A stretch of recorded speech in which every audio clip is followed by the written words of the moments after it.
Alright les chums, vous le savez déjà, Maxime Carabine, votre commentateur, podcasteur, YouTuber, numéro 1 sur l'échelle du Bas-Canada.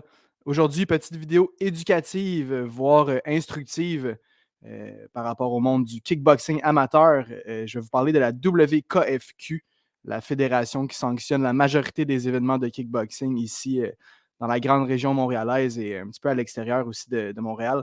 Mais c'est pas moi qui va faire ça tout seul, les chums. J'ai la chance de recevoir Dave Morin, qui est le président de la fédération. Il va pouvoir nous parler en fond et en large de la WKFQ. Alors, je l'invite avec moi dès maintenant. Salut mon Dave, ça va? Salut Max, ça va bien?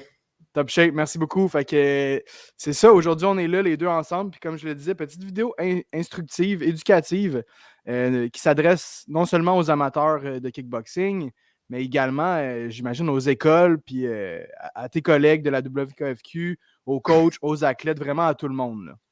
Oui, ben, j'avais vu ton entrevue avec Justin Ettridge de Empire Fight League, puis le propriétaire d'Angry Monkey Muay Thai. Puis j'avais vu que tu étais intéressé à m'apporter sur le podcast. Alors, je me suis dit que ça serait une bonne opportunité maintenant de venir parler avec toi, puis d'essayer d'élucider plusieurs sujets à propos de la WKFQ, le kickboxing au Québec, le K1 pour nous, et aussi plusieurs autres sujets que beaucoup de personnes sont intéressées, particulièrement le Muay Thai, l'état des sports de combat au Québec, puis plusieurs autres choses là, qu'on va parler aujourd'hui. Tout à fait, on a une belle petite liste, là, toi puis moi, à laquelle on va pouvoir se fier. Mais avant tout ça, là, Dave, là, j'aimerais que tu te présentes toi, Dave Morin. Je pense que tu es un ancien combattant, là, si je ne me trompe pas également. Alors, moi, mon nom, c'est Dave Morin. Présentement, je suis le président de la Fédération mondiale de kickboxing Québec ou la World Kickboxing Federation Québec, qui est une filiale de la WKF Canada et qui est en outre une filiale de World Kickboxing Federation World, qui a plusieurs filières, particulièrement en Europe, en Asie, au Moyen-Orient et un petit peu en Afrique. Moi, en tant que personne, dans le passé, oui, j'ai été un athlète de sport de combat amateur. J'ai fait 6 combats amateurs. La première moitié, c'était de l'MMA, puis la deuxième moitié, c'était du Muay Thai. Alors, la dernière fois que j'ai fait une compétition, c'était un tournoi de 4 hommes en une soirée. Alors, j'ai fait la compétition 2 fois dans une soirée. Je me suis rendu à la finale et j'ai perdu par décision. Alors, je pense que mon record est comme 2 et 2 parce que j'ai eu 2 draws. J'ai eu une compétition où j'ai été blessé. Compétition de MMA, j'ai eu une subluxation du coude droit. Ça s'est terminé dans le premier round. Alors, ça, c'était plus un no contest. Moi, je peux le voir ça comme un petit peu comme une défaite quand même. Mais à part de ça, j'ai eu une bonne carrière amateur. J'ai vraiment apprécié. Dans le temps, je m'entraînais avec Apex Martial Arts à la succursale du centre-ville. Alors, je connais bien Ryan Parsons. Une fois que ma carrière amateur d'athlète était terminée, j'ai sauté dans le monde d'être un officiel de sport de combat amateur vers fin 2014, début 2015. Je ne me souviens plus exactement. Alors, dans ce temps-là, c'était quand la WKF Canada faisait des événements au Québec avec Victory.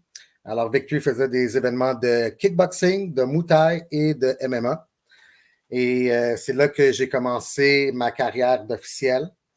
C'est allé jusqu'à temps qu'en 2016, où tout a été bloqué par techniquement le SPVM. À cause qu'il y avait beaucoup de problèmes dans la communauté des sports de combat. Mais j'ai quand même continué ma carrière d'officiel. J'ai travaillé aussi avec FightQuest. J'étais un de leurs officiels principaux. Je connais très bien Stéphane Vigneault. Je le supporte beaucoup et puis il me supporte moi aussi. J'étais devenu leur officiel principal pour le MMA, le K1. Il y avait des événements où des fois je me présentais. J'étais le seul officiel. Je faisais tout le show complet, 13 combats dans une soirée. Je le faisais très bien. Une fois qu'en 2018, il y a eu un décret qui a été envoyé par techniquement le ministère de l'Éducation et de l'Enseignement supérieur, mais la Direction de la sécurité des sports et loisirs. Le kickboxing a été exclu de la division de sport de combat concerté. Puis dans ce temps-là, la WKF venait souvent de l'Ontario au Québec. Puis on voulait trouver une solution qui rendait les choses plus faciles parce qu'il y avait beaucoup de dépenses qui étaient associées avec ces déplacements-là. Puis en 2019, on a créé la WKFQ sur papier. On avait fait quand même un autre événement sur la WKF Canada. Puis le dernier show de la WKF Canada, c'était en février 2020, avant que la pandémie arrive. Alors, nos projets de vraiment lancer la WKFQ a pris un retard dans ce temps-là, parce que bien sûr, tout a été fermé. Ça a été très difficile pour tout le monde. Pendant cette période-là, je me suis allié avec Justin Etheridge, Francis Duguay, Samuel Duguay et Chris Chabelle pour créer l'Association des arts martiaux du Québec. Puis notre but pendant cette période-là, c'était d'essayer de garder les centres d'arts martiaux ouverts pour qu'ils soient capables d'effectuer la pratique des arts martiaux majoritairement pour les enfants. Bien sûr, on voulait que ça reste ouvert, puis on espérait faire une extension pour les adolescents et les adultes.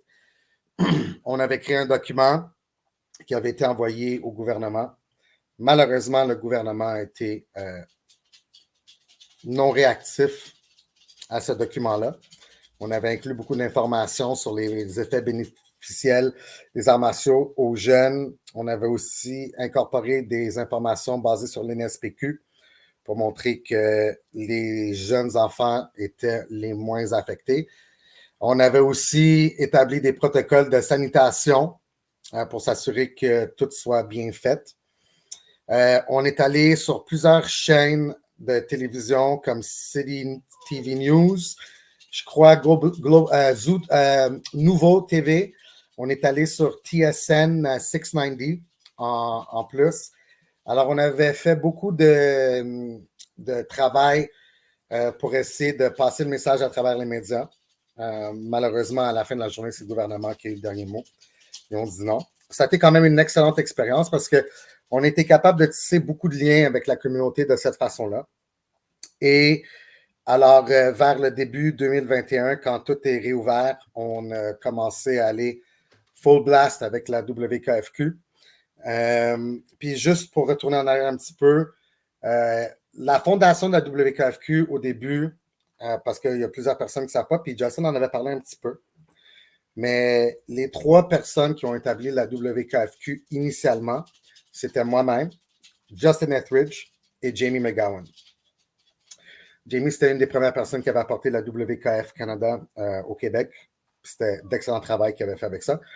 D'abord, c'est leur structure qu'on utilise présentement qui est devenue très fameuse au Québec, que plusieurs personnes n'avaient jamais entendu parler de certaines choses comme classe C, BA, les rapports médicaux, les formulaires médicaux, les résultats sanguins et autres choses. Après, Jamie a décidé vers 2021 de se retirer de notre conseil administratif pour des raisons personnelles qu'on respecte et on comprend. Jamie avait fait beaucoup de travail pour la scène des arts martiaux en général. Et n'importe quelle personne qui a investi tant d'énergie et son âme dans ce sport-là, on appréciait beaucoup ce qu'il avait fait. Alors, on a fait rentrer M. Marc-Joseph Bélanger. Dans ce temps-là, il était secrétaire. Moi, j'étais vice-président. Et Justin Etheridge était le président de la WKFQ. De 2021 à 2022, le conseil administratif était bâti de ces 3 individus-là. Vers la fin 2022, M. Etheridge, Justin Etheridge, parce qu'il voulait se concentrer sur ses athlètes et son gym et sa famille, a décidé d'abdiquer de son titre de président. Et de là, on a mis un vote. Je suis devenu le président de la WKFQ. M. Marc-Joseph Bélanger est devenu le vice-président. Et on a intégré M. Vincent Rochette comme trésorier de la WKFQ. Et ceci est la composition de la WKFQ depuis fin 2022, début 2023. Ça, c'est quelque chose que vous n'avez pas eu besoin d'imposer ou de demander au gouvernement. Là. Vous pouviez vous ouvrir. Parce que la WKFQ est une organisation à but non lucratif.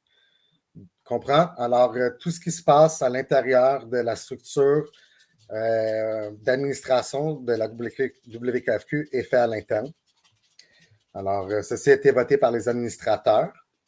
Même Justin a voté en faveur d'avoir Vincent Rochette comme trésorier pour la fédération de la WKFQ. Puis la différence entre ça, la WKFQ, puis ce que vous vouliez faire au début, là, l'Association des arts martiaux du Québec, c'est parce qu'avec l'Association des arts martiaux du Québec, vous vouliez comme légaliser plus le sport. Non, le but de l'Association des arts martiaux du Québec était très différent. Notre but, c'était de former un groupe au début dans l'espérance de garder les centres d'arts martiaux du Québec ouverts pendant la pandémie, parce qu'on savait qu'il y avait des entreprises qui étaient quantifiées de essentiels et non essentiels. Okay. Et on voulait que les centres d'arts martiaux soient qualifiés d'essentiels. Non seulement pour la santé physique, mais la santé mentale des jeunes, des adolescents et des adultes. Non seulement ça, mais ça a été très difficile pour plusieurs centres d'arts martiaux au Québec. Que ce soit des centres d'arts martiaux de karaté, de jiu-jitsu, de kickboxing, de muay thai, d'arts martiaux mix, de kendo, de sanda, n'importe quel art martiaux, ça a été très, très, très difficile. Il y en a plusieurs qui ont fermé leurs portes après des décennies d'être ouverts. Puis notre but, c'était d'essayer de sauver le plus de centres d'arts martiaux possible. Une fois que la pandémie a été terminée, la raison pour notre existence a un petit peu disparu. Mais on a utilisé l'expérience qu'on a eue dans cette entreprise-là pour transférer ces connaissances-là et établir la WKFQ, plus dans ses opérations que dans sa formation légale sur papier, qui avait déjà été faite en 2019. Puis le but de la WKFQ à ce moment-là, tu l'as mentionné, c'était un petit peu de faciliter la chose parce que quand vous faisiez venir la WKFQ Canada, ça coûtait des sous. Fait que de un, ben, vous alliez déjà avoir, vous, votre propre fédération ici au Québec. Fait que ça simplifiait les choses. Puis il y avait aussi un petit peu le but de sanctionner les événements que vous sanctionnez maintenant là, parce que à la base, ben, c'était contrôlé par une autre entité. Fait que là, dans le fond, vous vouliez simplifier les choses au niveau de la législation. Puis sanctionner vous-même les événements, si on veut. Pas vraiment. Parce qu'il y a une distinction très importante à faire dans tout ceci. En 2018, quand le décret 510-2018 a été émis par le ministère, ça a exempté le kickboxing du code criminel, de sport concerté. Dans ce temps-là, il y avait la Corporation de kickboxing et discipline associée, qui était la fédération qui était établie dans ce temps-là. Je crois par Michel Breton, si je me souviens bien, qui est malheureusement décédé maintenant. Et bien que cette fédération-là existait, il n'y a rien qui nous arrêtait d'établir notre propre fédération. Alors, premièrement, il était important d'avoir une fédération qui était basée au Québec, non seulement pour que ça soit financièrement plus abordable pour les promoteurs, mais aussi parce qu'on voulait grandir le sport du kickboxing ici au Québec avec des officiels québécois, spécifiquement. Alors, une fois que ce décret a été mis là, ça a ouvert les portes un petit peu au kickboxing, puis c'est pour ça qu'on a sauté directement dans cette discipline-là. Nous, notre intérêt a toujours été le K1, pas le kickboxing traditionnel, où c'est juste des coups de pied au corps et à la tête, et qui compte 8 coups de pied par round, dont le nom kickboxing. Alors, dans cette discipline-là, il y a des juges de kick qui comptent les coups de pied. Il doit en avoir 8 par ronde. Et s'il y en a moins que 8, ben, le compétiteur perd 1 point par coup de pied qui manque. Tu comprends? Si tu fais 6 coups de pied dans un round, puis là, tu as gagné 10-9, mais là, tu as manqué 2 coups de pied, disons, mais là, tu es à 8-9. Tu as perdu le round quand même. Nous, ça ne nous intéressait pas. Il y a aussi la discipline du low kick, qui est très proche du K1, sans clinch. Alors, c'est vraiment des coups de pied au haut du corps, à la tête et aux jambes. Tandis que le K1, c'est vraiment un coup de pied à la tête, au corps, aux jambes, avec une clinch limitée, où il y a une technique qui est lancée et la clinch est brisée après ça. Pour nous, c'était la chose qui était la plus proche du Muay Thai au Québec. Puis on a foncé directement dedans. Non seulement ça, mais il y a aussi 2 sortes de disciplines différentes. Il y a la discipline tatami et la discipline ring. Nous, on s'est concentré sur le ring parce qu'on voulait redémarrer la scène du ring, du K1, puis de se concentrer sur ça présentement. On voyait qu'il y avait le plus d'intérêt dedans pour faire des événements, et c'est ça qu'on a fait. Ça veut-tu dire qu'il pourrait avoir des événements de K1, mais sur un tapis de gym, là, en quelque sorte? Oui, c'est très possible, puis peut-être c'est quelque chose qu'on va faire dans le futur. Ben oui, ça pourrait être intéressant parce que j'adore le ring aussi, mais tu sais, je sais pas si tu vois, il y a Karaté Combat, tu sais, il y a une coupe de... Puis c'est intéressant d'avoir une autre surface que le ring traditionnel. Fait que... Une chose qui est très importante aussi, c'est que là, je retourne vers 2022, parce qu'en 2022, quand on a recommencé le tout, on avait tout fait gratuitement, pro bono. OK? La seule chose, c'est que pour l'événement même, il y avait une somme qui était collectée pour les frais d'officiel et la sanction. Mais le reste, il n'y avait aucun frais d'enregistrement. OK? Alors, nous, on s'est concentré sur le ring pour ramener tout le monde dans cette discipline parce on avait eu beaucoup de succès en 2014 et 2016.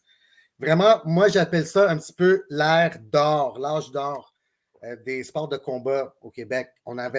Ça roulait bien. Puis là, nous, on voulait rapporter tout ça. Ouais. La façon la plus simple pour nous au début, c'était de travailler avec quelqu'un qui voulait faire ça. Et la personne qui nous a fait confiance au début de tout ça, c'était Philippe Allaire. On travaillait déjà avec lui avant que tout soit bloqué. Puis une fois que ça a réouvert, on a retravaillé avec lui. Revenant au tatami, c'est que oui, ça serait intéressant. Généralement, le tatami est beaucoup plus pour les juniors, les adolescents et les adultes récréatifs. On comprend l'importance des tatamis, mais notre objectif primaire au début, c'était de redémarrer la scène ring pour tout le monde parce qu'il fallait vraiment faire de la compétition avec l'Ontario, l'Alberta, de se remettre à niveau parce qu'ils sont très avancés dans ces provinces-là. Ce qu'on a souffert au Québec ici, ça nous a remis des années, là, presque une décennie en arrière. Puis ça a pris beaucoup de travail pour se rapprocher de ça. Dans les 2 dernières années, honnêtement, 2023-2024, ça a été des années extraordinaires. Puis je crois qu'on le voit, c'est tangible dans les réseaux sociaux, dans les événements, quand les gens y participent en présentiel, ou dans les restreams de Million.co, les restreams sur YouTube de Silvertooth. On est sorti un petit peu de l'ère de gymnase, puis là, on est dans l'ère amphithéâtre. Puis ça, c'est passé en 2 ans. Puis d'une certaine façon, la qualité de la production des événements, je pense qu'à un certain point même, on est en train de dépasser l'Ontario un petit peu sur ce niveau-là. Alors, mais on comprend l'importance. On va. Mais nous, très important, c'est pas qu'on peut pas faire le kickboxing traditionnel ou le low kick. Mais nous, on est concentré sur le K1 présentement. C'est notre discipline préférée parce que c'est la plus complexe. Ouais. Ouais, puis c'est très populaire aussi là, au Japon, le fameux K1 puis tout. Fait que je pense que ça rejoint un petit peu l'imaginaire des gens, le K1. Je pense que c'est en 2018, tu as mentionné que ça s'est fait légaliser, le kickboxing? C'est pas légalisé, il faut être très, très, très, très spécifique. Ça a été exempté de la définition de sport concerté dans le code criminel. Alors que le MMA amateur puis le Muay Thai amateur se retrouvent toujours se retrouve dans cette définition-là. C'est pas nommé exactement, mais c'est considéré un sport de combat concerté. D'accord? Là, je vais essayer. Là, il faut aussi comprendre un petit peu l'historique de ce qui se passe parce qu'il y a eu 2 autres décrets très importants qui ont été émis par le gouvernement, dont il y en a eu un en mars 2023, je crois, quand ils ont exempté le jiu-jitsu de sport concerté. Et non seulement j'aimerais officiellement dire que je suis un très grand fan de la Fédération québécoise de Jiu-Jitsu. OK? Ils font d'excellent travail. Ils ont été capables de travailler avec le gouvernement pour trouver une solution pour exempter leur sport, qui a été de créer des règlements de sécurité pour leur sport qui étaient très importants. OK? En décembre 2023, il y a un nouveau décret qui a été faite, qui a comme combiné le décret de 2018 puis le décret de 2023 pour créer un nouveau décret qui faisait en sorte que tout sport de combat confondu devait avoir un règlement de sécurité pour être considéré officiel par le gouvernement. Okay? La raison pour laquelle ceci a été fait est la fameuse situation qui s'est passée avec le karaté, quand il a été exclu du Comité international olympique. Je crois que c'était en 2023 aussi. OK? Ça a créé une fureur parce que le karaté au Québec est quand même très bien engrainé. C'est une discipline puis un sport que beaucoup de personnes font. Mais une fois que ça a été sorti du comité des événements du Comité international olympique, là, il se trouvait dans une situation très difficile où c'était totalement illégal.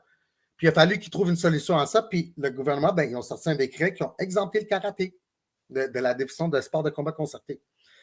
Puis le plus récent décret, la raison pour laquelle ça a été fait, c'était pour faire en sorte que si jamais il y avait un autre sport, quote-unquote, de combat, disons le judo ou la lutte ou la boxe, je ne pense pas que ça va arriver, mais c'est pas possible, que la boxe soit sortie du Comité international olympique, mais là, il fallait que il y ait une possibilité que ça reste légal puis que la pratique du sport soit faite. Alors ça, c'était la nature pourquoi ce décret-là a été créé à la fin de 2023. Tu comprends? Le gouvernement a regardé les choses d'une façon quand même élargie puis essayé d'anticiper un problème qui est toujours potentiel parce que au début, c'était tout relié au Comité international olympique.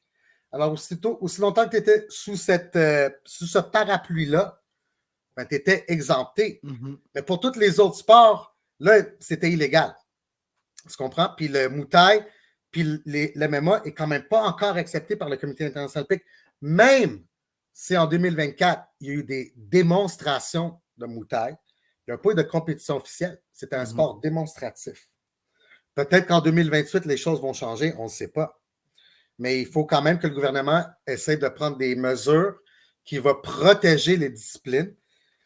Puis qu'est-ce que le gouvernement recherche présentement? C'est de faire en sorte qu'il y ait des organisations pour ces disciplines-là qui s'organisent, qui contactent le gouvernement pour savoir qu'est-ce que ça prend pour faire en sorte qu'ils sont capables d'être en règle, pour être capables de légitimiser leur sport et de travailler ensemble avec le gouvernement pour éviter d'être considérés comme un événement criminel quand ils font des événements de sport de combat.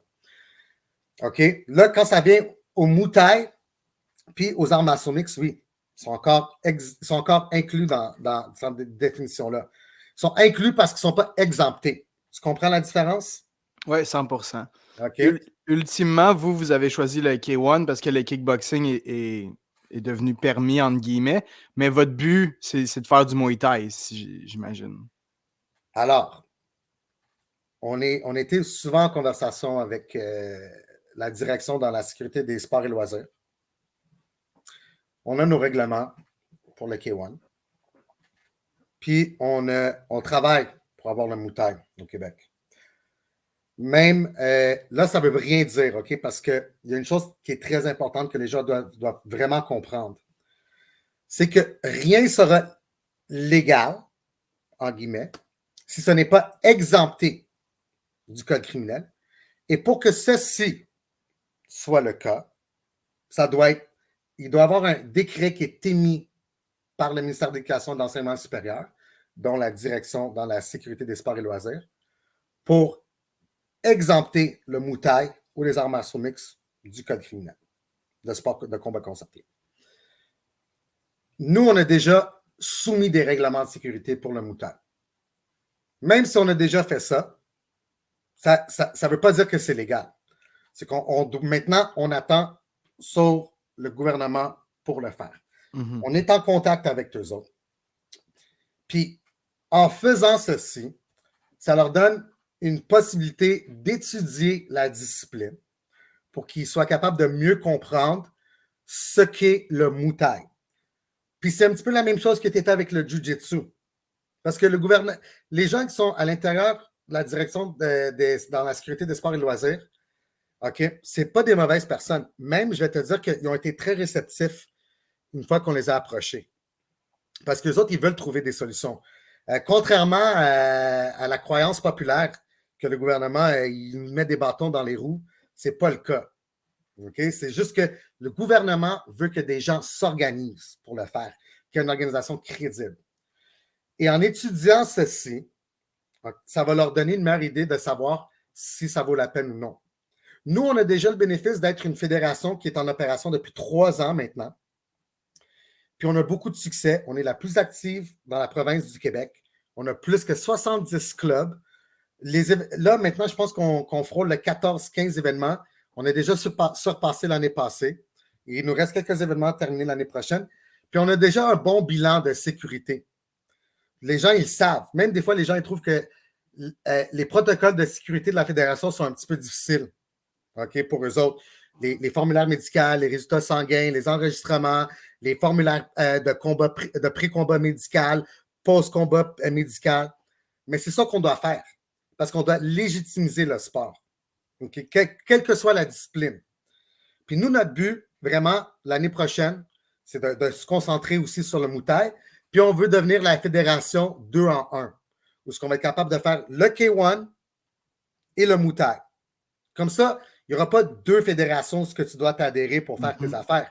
Tu vas faire un enregistrement pour le club, l'athlète, les entraîneurs, puis ils seront capables de faire soit du Muay Thai ou du K1. Mais ça, on attend le décret du gouvernement, puis on va continuer à travailler avec le gouvernement pour faire en sorte qu'on peut les pousser dans la direction qu'ils vont comprendre que la différence entre le K1 et le Muay Thai n'est pas si grande. Et que les règlements les règlements de sécurité qu'on a sont déjà établis sur les règlements de K1 qu'on a présentement, qui sont moi je dirais, les plus hauts dans la province du Québec. Et on rivalise non seulement WACO en Ontario, mais aussi Muay Thai Canada en Ontario. C'est quoi la différence justement entre le K1 et le Muay Thai, Dave? Elle n'est pas très grande. Je te dirais que la différence majeure entre le K1 et le Muay Thai, c'est qu'on va travailler de l'arrière, parce que le Muay Thai, c'est où il y a le plus de techniques qui sont accessibles, qui sont disponibles. Dans le Muay Thai, tu as les coups de poing, les coups de pied, les coups de genoux et les coups de coude. Présentement, c'est les coups de coude qui sont illégaux.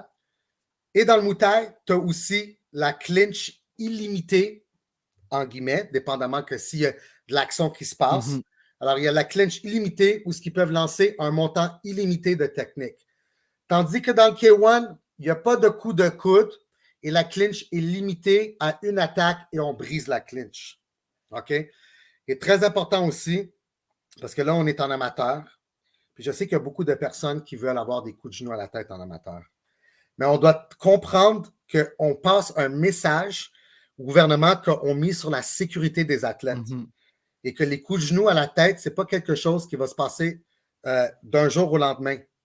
Bien que ceci est déjà accepté en Ontario, ils ont une historique beaucoup plus longue, OK, qui leur donne un petit peu plus de raisons à faire ceci.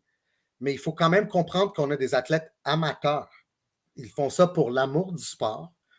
Oui, il y a une certaine gloire, une renommée qui vient avec ça, qui va leur aider dans leur carrière, dans des sports de combat, en tant qu'entraîneur, en tant qu'athlète, quoi que ce soit. OK? Mais on ne veut pas mettre la sécurité des athlètes en danger juste pour satisfaire la demande de quelques personnes pour que le sport soit plus violent, en guillemets. Peut-être un jour, on va le considérer.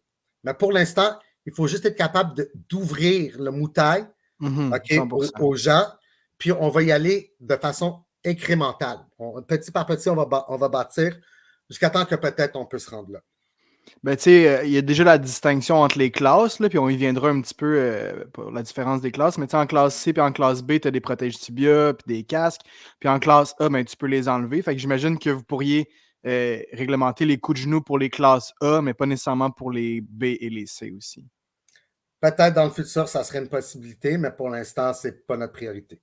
Pas de problème. Notre priorité, vraiment, pour l'instant, c'est de débloquer le Muay Thai au Québec. 100%. Puis si on doit le faire sans coup de genou à la tête, on va le faire. Mais Parce que parce je que pense les que les coups de gens ils genoux. préféraient avoir du Muay que pas avoir du Muay. Ah ouais, définitivement. Mais le pire dans tout ça, c'est que le coup de genou le coup de genou en général, c'est pas quelque chose qui est distinctif au Muay Thai. En K1, il y a aussi des coups de genou à la tête. Exactement. On l'a pas là-dedans. Puis je sais qu'il y a eu quelques. Tu sais, c'est un petit peu difficile parce que des fois, ça arrive que les gens ils vont recevoir un coup de genou à la tête, que ça soit intentionnel ou non. Je dirais que généralement, c'est pas intentionnel. On essaie, c'est une fine ligne à marcher quand on pénalise un athlète pour un coup de genou à la tête. Tu comprends? Mhm, Parce que des fois, un athlète peut se baisser, mhm, puis le coup de genou, c'est un coup de genou qui est supposé d'aller au solar plexus. Puis là, il se baisse, puis là, il se fait frôler. Puis de là, tu sais, un arbitre va juger si c'est intentionnel ou non. Puis l'arbitre lui-même va décider s'il veut donner un avertissement dur ou une déduction de points automatique. Tu comprends? Je sais que il y a eu un événement récemment dans le combat de Nicolas Leboeuf contre Mehana Yaitene, où c'était un petit peu limite, là, qu'est-ce qui s'est passé, puis on a regardé ça de tous les angles, puis c'est pas clair que c'était intentionnel, puis c'était un petit peu limite, mais c'est pas le coup de genou qui a vraiment terminé Nicolas, malheureusement. mhm. Tu sais, puis l'arbitre, il a décidé de laisser aller. Alors, puis on essaie souvent de laisser le libre choix à nos arbitres. On ne veut pas intervenir dans les combats. Et bien sûr que on peut donner notre opinion en tant que superviseur à l'extérieur du ring. Vraiment, à la fin de la journée, ça va à l'arbitre. Mhm. Il peut y avoir des situations où ce que là, maintenant, il faut avoir une réunion des juges. Si une blessure qui surgit dans le premier round, puis il faut décider si le coup était intentionnel ou non, puis il faut avoir une majorité des juges qui disent si c'était oui ou non, qui va changer si c'est un no contest ou un TKO, dépendamment de la situation. Tu comprends? Puis aussi, des fois, on va impliquer le médecin pour analyser la blessure sans qu'il rentre dans le ring, parce que si le moment que le médecin rentre dans le ring, ça devient un no contest immédiatement, particulièrement dans le premier round. Ou si c'est dans le deuxième round, ben là, il va rentrer, puis là, le combat est terminé parce que là, c'est la décision du médecin qui termine ceci.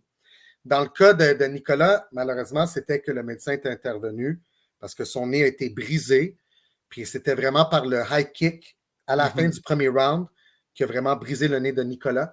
Puis comme on dit, il faut miser sur la sécurité des athlètes, même si on voulait vraiment que Nicolas continue à se battre pour ce titre-là. Mhm. Si ça allait endommager son nez à long terme, Mhm. ça allait affecter sa carrière d'athlète. Puis un grand merci à Francis Duguay, parce que Francis est quelqu'un de très respectueux et, comme j'ai dit, j'ai travaillé avec lui dans l'Association des arts martiaux du Québec. Puis il a complètement compris la décision du médecin et il m'a transféré ce message-là, il m'a transmis ce message et il m'a dit qu'il comprenait et que c'était bien, puis que lui et Nicolas, une fois qu'il est guéri, ils sont prêts à retourner à l'action, puis Mhm. ils visent un titre. Puis on sait qu'il va y arriver très bientôt. Ouais, encore une fois, tu parles que la sécurité des combattants, c'est vraiment numéro un, puis ça, c'en est la preuve. Tu parles du combat entre Meana et Nicolas, mais aussi il y a le combat entre Jérôme et Madsen qui a eu lieu à Silvertooth qui me vient en tête aussi. Puis là, c'est un petit peu l'inverse. Jérôme a été pénalisé à plusieurs reprises parce que le coup de genou semblait être dirigé à la tête de Madsen, mais il y avait déjà une bonne différence de taille entre les deux combattants. Puis Madsen, c'est quelqu'un qui change souvent de niveau. Est-ce que c'est quelque chose. Puis là, c'est Jérôme qui était pénalisé, mais est-ce que vous Ben, pourriez également pénaliser.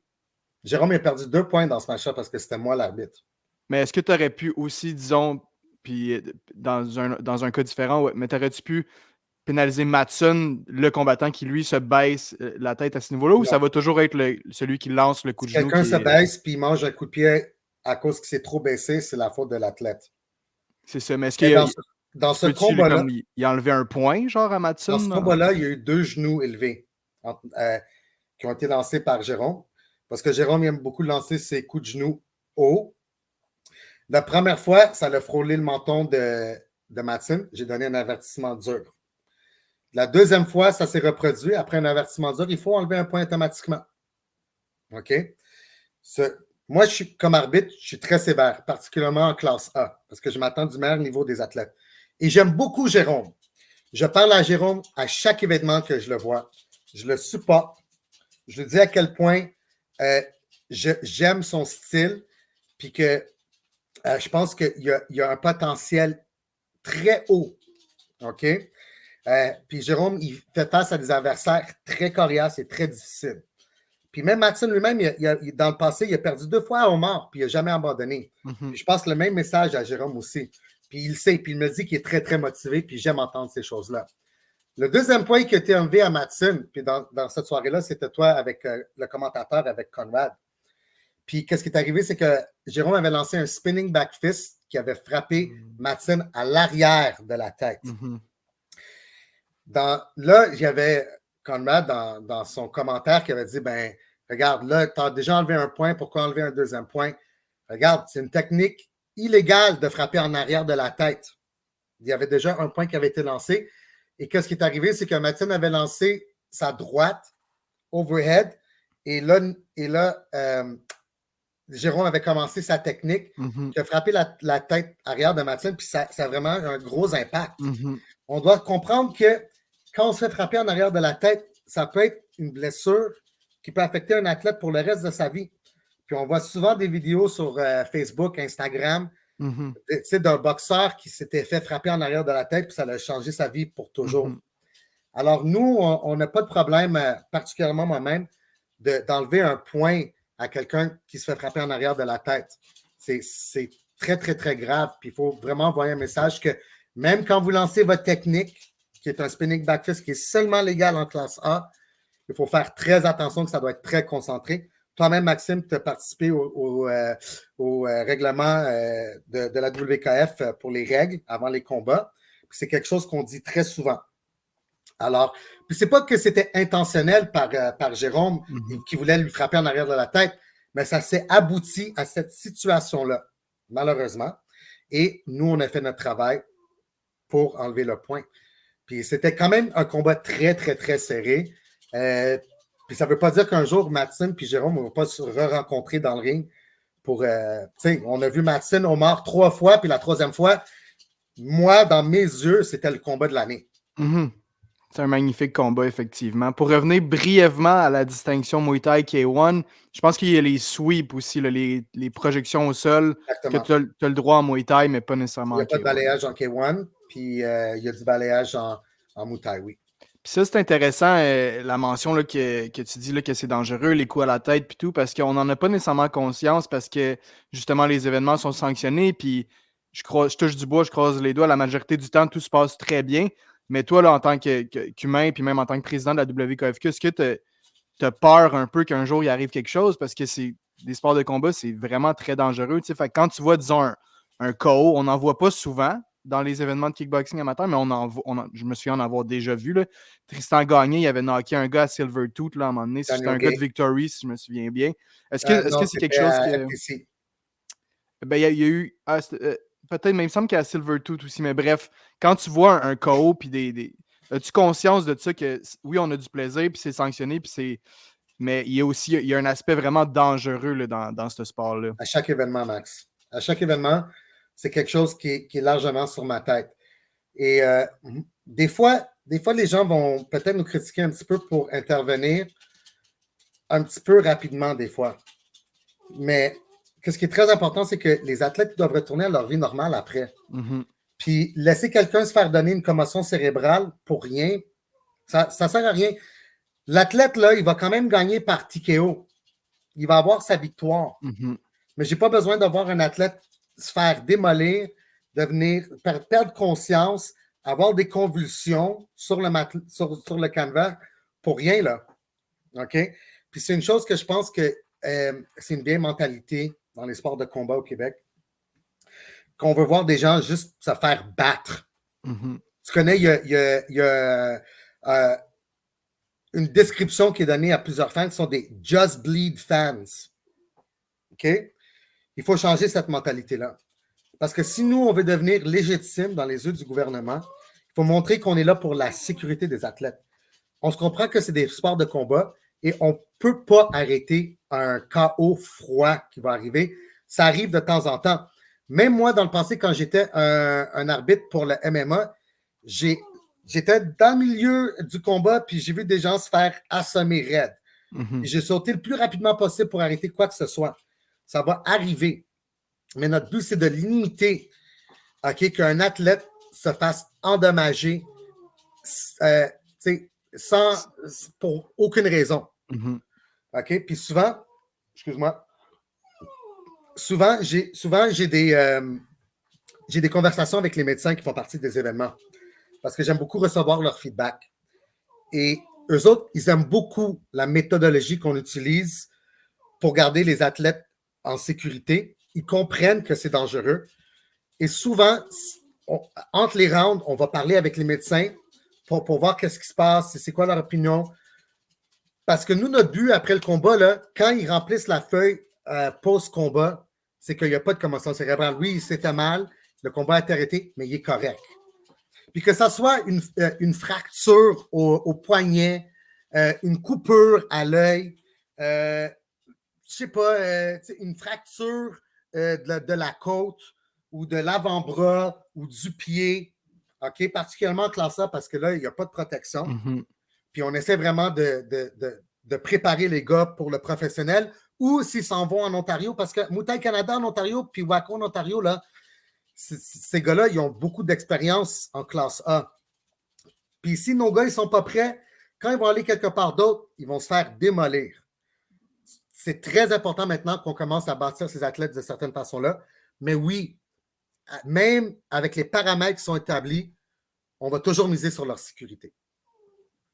Super. Parle-moi un peu du système justement de la WKFQ, les classes A, B, C. Je le fais souvent là, quand je fais les commentaires, là, justement, là, la distinction. Je vais faire ce que je dis généralement, puis reprends-moi s'il y a de quoi à rajouter ou de quoi qui est faux. Là, mais classe C, c'est vraiment pour les débutants. Donc, ceux qui commencent leur premier combat en amateur sanctionné jusqu'à 4 combats. Par la suite, classe B, ça va être de 5 à 9 combats. Puis classe A, ça va être 9 combats et plus. Alors, leur 10e combat, généralement. Oui. Mais justement, là, est-ce qu'il y a disons, là, quelqu'un qui commence, ça va être son premier combat sanctionné avec vous. On le sait, il y a les smokers généralement. Est-ce que vous, la WKFQ, vous exigez qu'il y ait eu de l'expérience en smoker avant ou quelqu'un peut arriver, premier combat, smoker ou pas, ça se fait avec vous, c'est classé? En classe C, on n'exige pas qu'il y ait des expériences pour des exhibitions ou des smokers. OK? Là, il y a beaucoup qui va changer l'année prochaine à cause du décret. OK? Puis nous, on va essayer de s'assurer que toutes les exhibitions des membres clubs promoteurs qui sont avec nous, OK, respectent les règlements de sécurité, puis on va essayer d'avoir des arbitres là-bas. On va revenir à ça parce qu'on fait aussi des exhibitions avec Angry Monkey. Puis je vais t'expliquer comment ça a vraiment changé la donne vraiment pour qu'est-ce qui est une exhibition. Ils n'ont pas besoin d'avoir de combat d'exhibition. Ce n'est pas nécessaire. La classe est C, c'est 0 et 0. Mais c'est sûr que l'athlète doit avoir une certaine forme de préparation. OK? Et qu'il doit être matché avec quelqu'un du même niveau. OK? Puis nous, souvent, avant un événement, on demande à tous les promoteurs de nous envoyer leur match-up pour la soirée. Puis on fait des études dessus pour s'assurer que tout est quand même ex aequo, que c'est le plus proche possible, puis que les combats sont bons. C'est sûr que il y a, comment je peux dire ça, il y a une qualité intangible qu'un athlète peut avoir qui ne peut pas être sur papier. Mm-hmm. Puis même que si c'est pensé que c'est un bon combat, il peut y avoir une multitude de choses qui se passent. Il stresse pendant le combat, puis sa performance n'est pas où ce qui est supposé d'être, puis il perd d'une façon définitive. Mais quand même, on travaille très, très, très fort avec nos membres club promoteurs, Philippe Allaire, Justin Etheridge, Younes Chatti. On a eu M. Guy Poulain, on a eu M. Eric Alfonso qui ont travaillé avec nous dans le passé. On commence à travailler avec d'autres personnes aussi. Maintenant, Bruno Lourette, de Lumberjack Promotions. Pour s'assurer que c'est bien encadré, puis que c'est un bon combat qui va être très proche. Comme ça, même si c'est deux gars qui n'ont pas beaucoup d'expérience, ils vont se livrer un bon combat. Puis ça va être une bonne expérience pour eux autres. On ne veut pas que les gens ils rentrent, OK, puis le gars, il est 0-0, puis là, il se met contre un gars qui est 3-0 ou 2-1, puis que c'est juste comme c'est un gars qui a été mis en avant d'une autre personne pour élever sa notoriété. Ça ne sert à rien pour nous. Mais vraiment. techniquement, ça pourrait quand même arriver parce qu'ils se retrouveraient les deux en classe C quand même à ce niveau-là. Oui, c'est possible. C'est possible. Mais souvent, quand on voit que c'est le cas, on va dire non. Puis, il y a plusieurs fois où on demande que les promoteurs nous envoient de la vidéo des athlètes pour qu'on soit capable de juger si c'est un combat qui vaut la peine ou non. N'oublie pas aussi, dans le passé, c'était beaucoup le Wild West dans le Québec. Puis on avait beaucoup de qu'est-ce qu'on appelle des squash matchs qui étaient donnés pour vraiment rendre populaire un athlète, puis l'autre gars était là pour avoir une mauvaise soirée. Puis on essaie d'arrêter ça complètement. Et même si c'est enclassé, on veut que les gens qui sont enclassés soient très proches un de l'autre. Puis si quelqu'un dit, il n'y a pas de combat sanctionné, mais il y a deux exhibitions, puis l'autre gars, il y a 2 combats sanctionnés, on va se dire, OK, c'est assez proche, ils ont eu de l'expérience, alors on peut le faire. Mais si un gars est 2-1, puis l'autre, il n'y a pas de combat du tout, puis c'est la première fois qu'il va se battre, on va dire, écoute, là, on essaie de lui trouver un autre adversaire. Parce que nous, on ne veut pas annuler des combats, mais il faut que les combats ils soient équitables aussi. C'est très important. Ouais, c'est une exception, là, mais tu sais, quand tu vois, mettons, un gars comme Anis Deiles qui arrive sur la scène de kickboxing amateur à 0-0, mais le gars, il était champion de kickboxing. Même chose pour Reda, tu sais, qu'on a vu contre Roman. Ces gars-là sont... Tu veux dire? Ouais, exact. Ces gars-là sont incroyables, tu sais, mais techniquement, ils arrivent puis ils sont 0-0. Fait que pour vous, c'est important d'être sûr que... Pas vraiment. Pas vraiment, parce que Anis, il a compétitionné avec nous en classe B. Directement? Oui, il a compétitionné avec nous en classe B. Puis dans ce combat-là, je crois qu'il avait reçu une commotion cérébrale. Puis ce combat-là, il l'avait fait avec un casque en plus. Mais quand il avait fait compétition avec nous en classe B, il était déjà un champion WACO en Ontario. OK. Les gens, ils ne savent pas ça. Puis je sais qu'il avait fait quelques combats aussi K1 avec MFL. Alors, c'est pas comme s'il n'y avait pas de l'expérience. Et il a accédé à classe A parce qu'il y avait les combats en dessous de lui pour rentrer en classe A. Je me souviens plus c'était quoi son premier combat classe A. J'ai une liste avec moi, là, mais je sais qu'il s'était battu, je pense, peut-être une fois en classe A. Après ça, il y a eu son combat de championnat pour la ceinture WKFQ contre Isaïe Polanco, qui l'a gagné. Après ça, il y a un petit peu de controverse parce que malheureusement, il a enfreint notre code de conduite sur les réseaux sociaux. Il a fallu qu'on lui enlève la ceinture. Il a passé sa suspension. On a eu beaucoup de conversations avec lui et Yves Jabouin pour s'assurer qu'il comprenait l'importance de bien représenter la fédération parce que ça, c'est un autre point très important.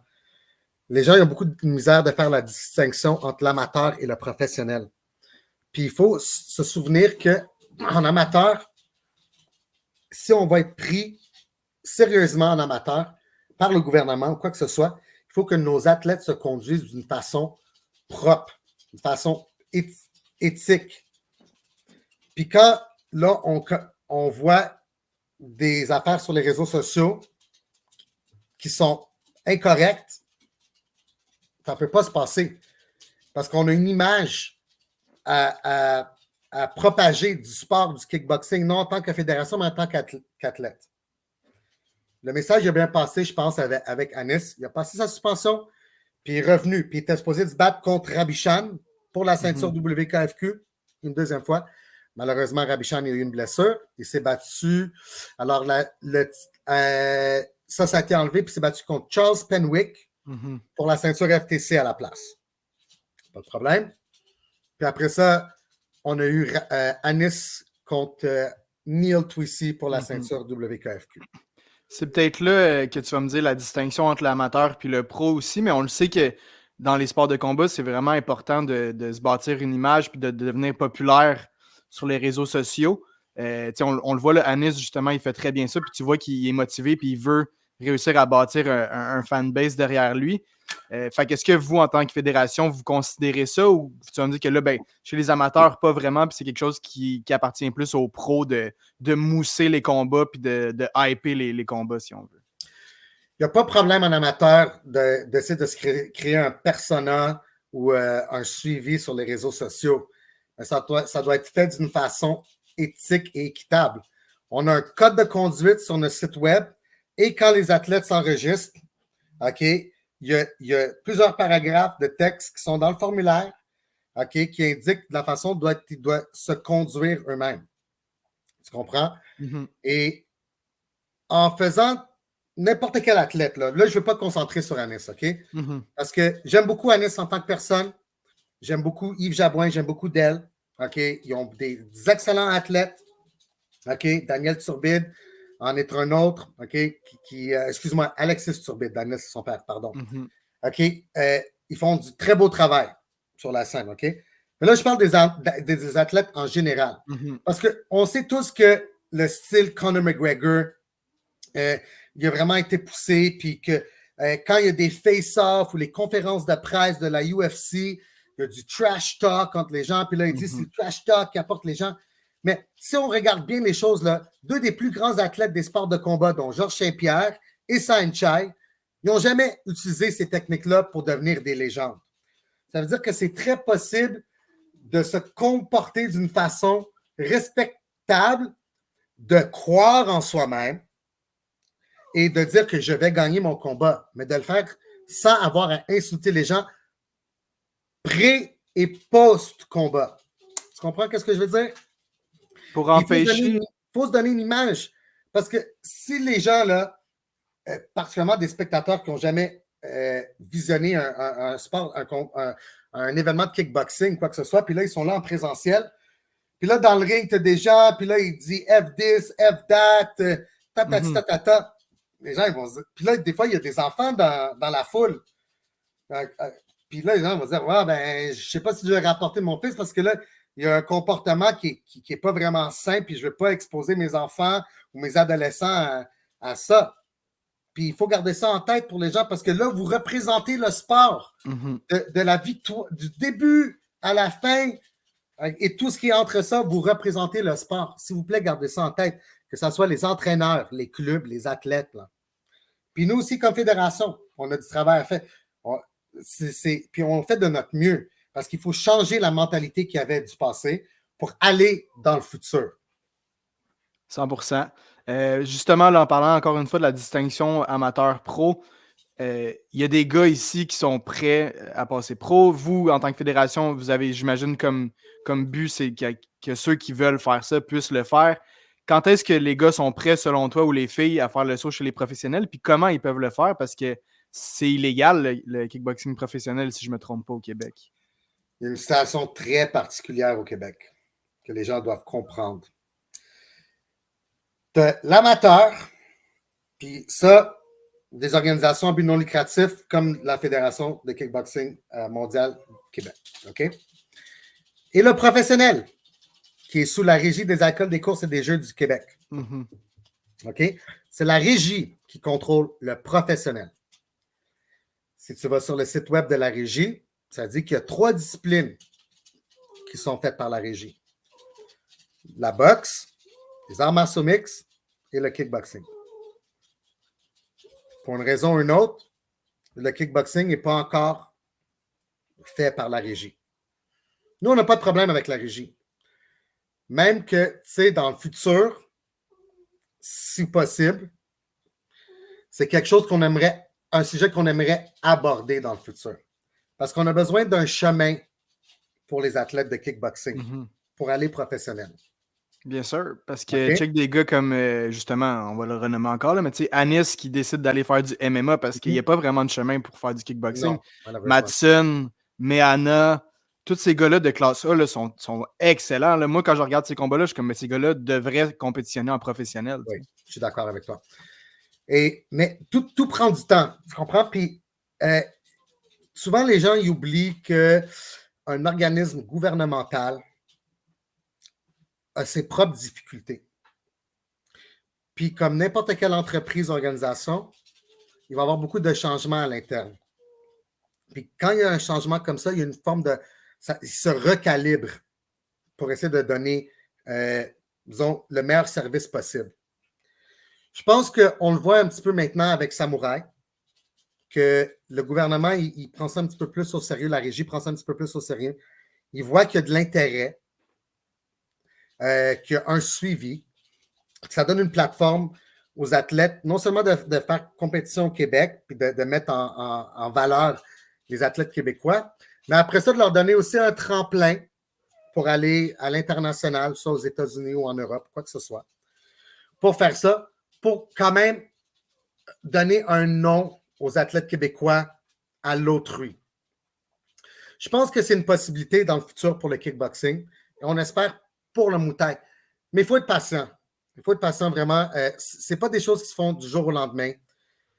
Il y a beaucoup de conversations qui doivent être entamées avec ça. OK? Les gens, ils veulent tout de suite. Ils veulent commencer à courir avant de marcher. Mais l'affaire, c'est que plusieurs personnes, ils n'ont vraiment aucune connaissance des différents niveaux et de la distinction entre le professionnel, l'amateur, la régie, les fédérations. Puis c'est pour ça que je suis ici aujourd'hui, parce que je pense que ça va vraiment élucider les gens sur les différences. OK? Puis que dans le futur, en ayant cette compréhension des choses-là, ça va aussi aider les gens à cogner aux bonnes portes. Puis que si le gouvernement commence à comprendre qu'il y a un vrai intérêt derrière soit le kickboxing ou le Muay Thai professionnel, je pense qu'ils seront dans le futur ouverts à ces idées-là. Mais il faut être patient. C'est ça qui est malheureux.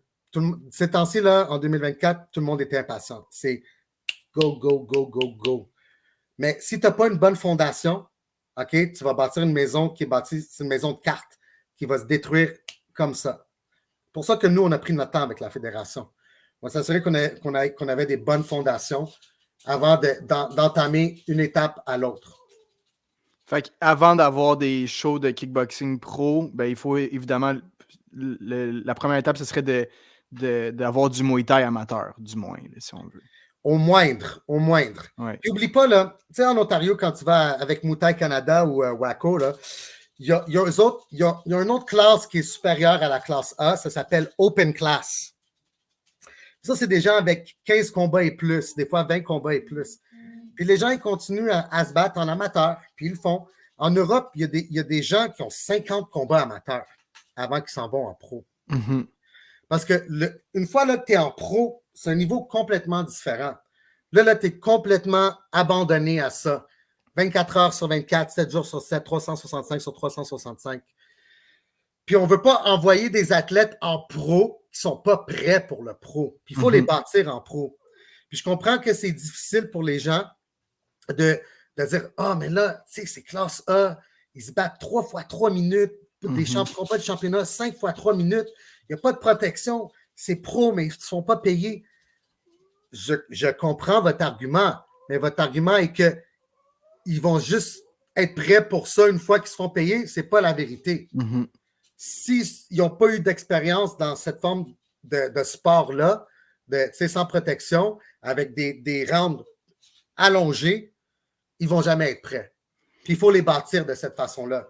Tu ne gagnes pas du muscle en un jour. Là. Ça prend des mois pour mettre le muscle. Puis pour devenir un combattant classe A qui est prêt à aller en pro, ça prend des années aussi. Il va toujours avoir des exceptions. OK? Ça, c'est comme ça dans la vie. Mais en général, il faut avoir une structure pour les apporter dans ce chemin-là. Puis ça, c'est bien beau, tu sais, que moi, je t'en parle, que les fans t'en parlent. Ah, il devrait être pro, il devrait se faire payer, puis tout. Mais le plus important, c'est les athlètes. Puis est-ce que les athlètes t'en parlent, toi, les classes A qu'on a ici au Québec? Est-ce que c'est un discours qu'eux, ils tiennent? J'aimerais ça me battre pro ou pas du tout? Tout le temps. Ouais. Tout le temps. Tout le temps. J'ai eu plusieurs conversations avec des entraîneurs, avec des athlètes. Ce que je te dis maintenant, je leur dis en privé. Moi, j'ai fait beaucoup de travail dans les 2 dernières années particulièrement, là, de faire beaucoup de communication avec les gens pour leur passer l'information critique de ce qui se passe dans les événements. Puis à chaque événement, je parle avec les gens. Je suis même allé en Ontario pour le CMTO de Muay Thai Canada pour aller voir qu'est-ce qu'ils faisaient là-bas parce que j'avais entendu plein de bonnes choses à propos de ce tournoi-là puis de Muay Thai Canada. Et je suis allé. Et c'était excellent. Mais là aussi, j'ai vu plusieurs athlètes québécois qui étaient là. Puis ils me posaient plein de questions à propos du Muay Thai. Je leur ai expliqué c'était quoi qui se passait au Québec. Qu'il fallait être patient, que les choses bougeaient de l'avant, que le gouvernement était ouvert d'esprit, mais qu'il fallait qu'ils suivent leur propre protocole interne pour s'y rendre. Tu comprends? Et je pense que le plus que les gens y comprennent qu'est-ce que ça va prendre pour s'y rendre, que le plus ils seront motivés à accomplir ce qu'ils font maintenant. Puis c'est pas comme s'il n'y a pas de façon de faire de l'argent en amateur à travers des sponsorships. Il y a des gars qui font quand même beaucoup d'argent parce qu'ils sont subventionnés par leurs sponsors. Ouais, la vente des billets aussi. Ça, c'est une autre chose. Vendre des billets, c'est pas illégal. C'est faire la vente d'un produit et tu reçois une commission de ton produit. On n'est pas contre ça. OK? C'est juste que une chose, les athlètes, une fois qu'ils sont très sérieux, là, puis qu'ils veulent faire une carrière de ce sport-là, ils doivent devenir des entrepreneurs. Ils doivent prendre leur carrière en main. Je suis d'accord avec toi là-dessus. OK? Puis ça, c'est quelque chose que les athlètes, peut-être, c'est pas encore poussé sur eux autres. Ils sont juste des athlètes. Moi, là, je suis un gars, je me bats, mon coach, il me dit quoi faire, je fais maintenant. Et une fois là, que tu décides de devenir un athlète sérieux, tu as une certaine responsabilité de t'informer dans la fédération dans laquelle tu deviens membre, des règlements qui sont associés avec cette fédération-là, les formulaires médicaux, les résultats sanguins, tout ce qui est nécessaire pour être un athlète. Mais non seulement ça, là tu as complété ton devoir athlète. Maintenant, tu dois faire ton devoir entrepreneur pour vendre tes billets, pour te faire un nom. Tu comprends? Puis, 100%. Tu dois le faire d'une bonne façon aussi. Si tu deviens quelqu'un de crasse, d'insultant, nous, on ne veut pas vraiment que ça représente notre fédération. Tu peux essayer de représenter une autre organisation, OK? Mais nous, on ne va pas le faire. Puis je te dis aussi que les autres organisations comme Muay Thai Canada puis WACO, ils ne veulent pas savoir de ça non plus, là. Les autres sont concentrés sur le développement du sport. Mais nous aussi, on comprend que c'est important que l'athlète se développe aussi en tant qu'entrepreneur. Puis c'est un message très important que je pense que tous les athlètes devraient prendre là, très sérieusement. Oui, absolument. Puis une façon aussi que tu parles d'avoir une bonne fondation pour passer chez les pros puis d'être prêt puis tout, ben, c'est évidemment de se battre régulièrement. Puis je pense qu'on le fait assez bien au Québec. Puis justement, c'est un sujet auquel j'ai touché avec Justin la semaine passée. Il y avait quand même un bon roulement d'événements. Il n'y avait pas des événements super collés. Fait que c'était possible pour les gars et les filles de se battre assez régulièrement, voire 6, 7, 8 fois par année. C'est une chose qui est bien en kickboxing, justement, c'est que tu peux te battre assez régulièrement. Mais là, on a comme fait face à une drôle de période là, dans les dernières semaines parce qu'il y a eu beaucoup d'événements collés. Puis justement, ben, Justin a perdu des combattants à cause qu'ils se sont battus il y a 2-3 semaines. Ça arrive un peu partout. Là. Qu'est-ce que vous pouvez faire, vous, en tant que fédération, pour vous assurer qu'il y a quand même un bon espace entre les événements, justement? Là? Regarde, déjà, on essaie le plus possible de limiter les événements à 2 événements par mois. On a 12 mois, ça donne 24 événements par année. Ça peut passer des événements complètement classés à des événements complètement classe A. Il peut y avoir un mix à l'intérieur. Même, on avait fait un événement avec Eric Alfonso, Ballistic Limbs numéro 1, où la première partie de la journée, c'était juste des juniors, des exhibitions juniors, puis la deuxième partie de la soirée, c'était majoritairement classé avec un tournoi de 4 hommes classe B pour une ceinture de tournoi classe B. OK? Que je crois que Gabriel Drexler a gagné. OK? Souvent, là, comme Justin avait mentionné dans le podcast, il avait créé le groupe Montreal Fight Club pour que les gens ne se pilent pas les pieds un sur l'autre, puis qu'il y ait quand même une bonne séparation entre les événements. Je pense qu'en général, les promoteurs, ils font de leur mieux pour s'entendre, puis souvent, ils nous envoient leur date pour l'année en avance. Puis ils nous demandent qu'est-ce que cette personne-là fait, qu'est-ce que cette personne-là fait, puis on communique avec eux autres. Puis généralement, ça se passe assez bien. Des fois, ça arrive qu'on va avoir 2 fins de semaine, un événement à l'autre. Généralement, c'est un événement, il y a une semaine qui se passe, il y a un autre événement, des fois 2 semaines. On a eu quelques événements où on a eu 3 événements dans un mois. Ça s'est passé. mais c'était des événements de nature intrinsèquement différente. Alors, ce ne sont pas vraiment pilés les pieds sur les autres. La chose qui est la plus importante, puis c'est déjà fait un petit peu, mais je pense qu'ils vont commencer à miser un petit peu dessus, c'est qu'une fois que quelqu'un il s'est dit qu'il va participer à un événement particulièrement en classe A, parce qu'il y a le moins de protection, qu'il ne devrait pas se mettre dans un autre événement classe A à 2 semaines plus tard. Mm-hmm. Regarde, Madsen, mais tu vas voir un exemple. Madsen, lui, est sorti de son combat de 5 rounds. Mm-hmm. Il est en forme. Il est capable d'y aller. Il est prêt. Nicolas, malheureusement, il s'est fait briser le nez. Ça, il ne peut pas y aller à cause qu'il s'est brisé le nez. C'est pas que c'est impossible. C'est sûr qu'il faut faire très attention avec ça. Puis qu'il faut que, particulièrement parce que c'est pas la fédération qui demande aux athlètes à 100% de participer, c'est les membres clubs promoteurs qui le font. Alors, c'est sûr qu'à un certain point, les entraîneurs qui disent oui à un match-up, ils doivent aussi parler et dire, regarde, moi, j'ai cet événement-là, je vais y participer. Ça ne me dérange pas de participer à un événement, mais ça dépend du promoteur. Puis Justin, lui, il va se mettre une règle. Il va dire, ouais, ben regarde, si tu participes à un événement, je ne veux pas que tu participes à d'autres. Mm-hmm. Ça, c'est son droit comme promoteur, membre club promoteur, de le faire. On est d'accord avec ça. Younes Chatti a déjà un petit peu cette règle pour lui. Donne-moi juste un instant, s'il te plaît. Je m'excuse infiniment. Non, il n'y a pas de stress.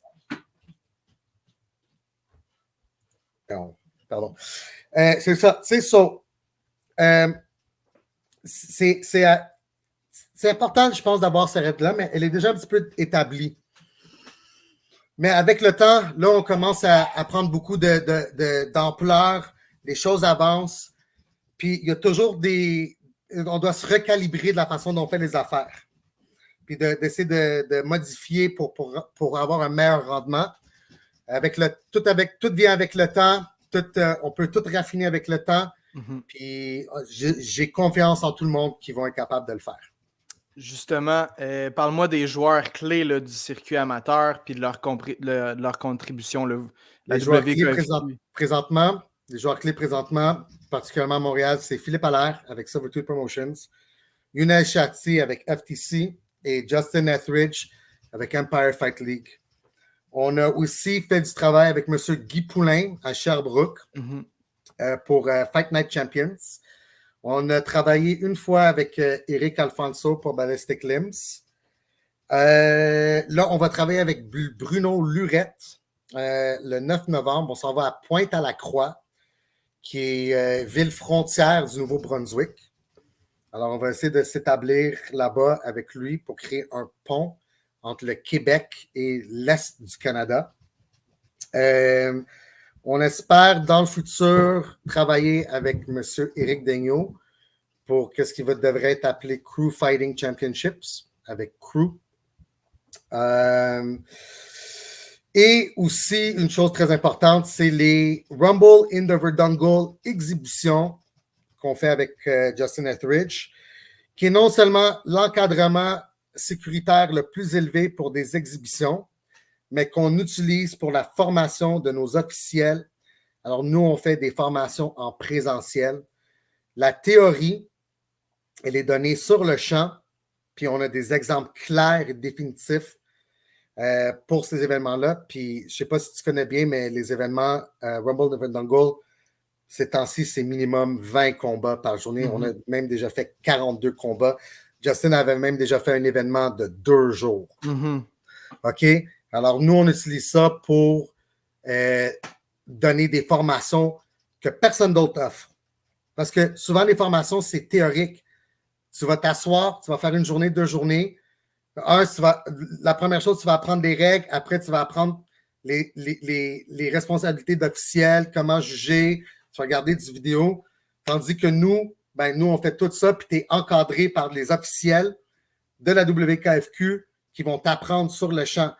Souvent, nos officiels qui sont formés, c'est comme un athlète. Il va avoir le coach dans le coin bleu, le coach dans le coin rouge, puis là, il y a le coach dans le coin nerd qui est l'arbitre. Tu comprends? Mais ces joueurs clés-là qu'on a été avec nous, particulièrement les gros trois là, que je vais appeler maintenant The Big Three, Mm-hmm. je veux dire, d'une façon ou d'une autre, là, eux autres, ils ont tous été clés dans le développement du sport dans les dernières années. Philippe Allaire, d'une certaine façon, c'est un petit peu le OG qui nous a fait confiance dès le début, avec un lieu, comment je peux dire, mythique du Bain Mathieu. Moi, je me souviens très bien la première fois que je suis rentré dans le Bain Mathieu, je me sentais comme si j'étais dans le vrai Kumité. Tu sais, t'as le ring dans le milieu de la piscine vide, t'as les gens qui regardent par-dessus. C'était vraiment quelque chose d'incroyable. Puis jusqu'à ce jour, c'est comme un lieu historique pour le sport du kickboxing. Oui, okay? Tout à fait. Après ça, la deuxième vraiment grosse personne clé qui a commencé à travailler avec nous, c'était Younes. Puis Younes, c'est quand même un long parcours qu'on a eu avec lui. Parce qu'il il travaille encore avec ISS Management, puis il voulait rentrer dans le travail de la promotion, mais il ne connaissait pas vraiment bien la structure de la WKFQ. Puis j'ai eu plusieurs conversations avec lui pour vraiment qu'il comprenne comment ça marche. Puis il a adhéré très rapidement à ce système-là. Puis non seulement ça, là, mais d'une certaine façon, il l'a exploité comme personne d'autre le fait. Vraiment, il a compris très rapidement comment ça pouvait être bénéficiel. On a eu environ, je pense, 1 an là, de conversation avant que FTC1 ait été fait. Sport Expo à Laval. Puis ça a été un bel premier événement. Puis connaissant Younes, c'est un bel événement, mais il n'était pas satisfait. Puis je suis allé lui parler, puis lui, il était comme la prochaine va être meilleure. J'ai dit, regarde, ça s'est bien passé la première fois, puis j'ai confiance en toi que le deuxième va être encore meilleur. Puis ça, c'était le cas. Puis depuis, là, on est à 6, mais ça a constamment amélioré. Puis il a mis des super beaux combats comme Rabi Chan contre Yan Zhang, qui a été un super beau combat. Classe A, vraiment excellent. Puis aussi, écoute, Anis contre Isaïe, Anis contre Neil. Sean Irving contre Kimani Amawara. Ça, c'était un combat classe A exceptionnel. Brian Youngo contre Kais. C'était vraiment le top notch. Harrison King contre Mehdi Ayake. On a vu un super bon heavyweight de l'Alberta qui est venu de notre côté. Meana contre Gloire. Alors, vraiment, il y a eu beaucoup de beaux combats. Et Justin, comme tu as eu sur ton podcast, grosse personnalité, mais comme il avait dit, Justin, ça a été quelqu'un que, quand je lui ai apporté la vision de la WKFQ au début, il y avait seulement lui et Jamie qui avait confiance en moi. Parce que moi, je travaillais avec la WKF Canada avant, puis j'étais leur superviseur ici au Québec. Puis ces deux-là, ils ont cru, ils ont vu qu'est-ce qu'on avait.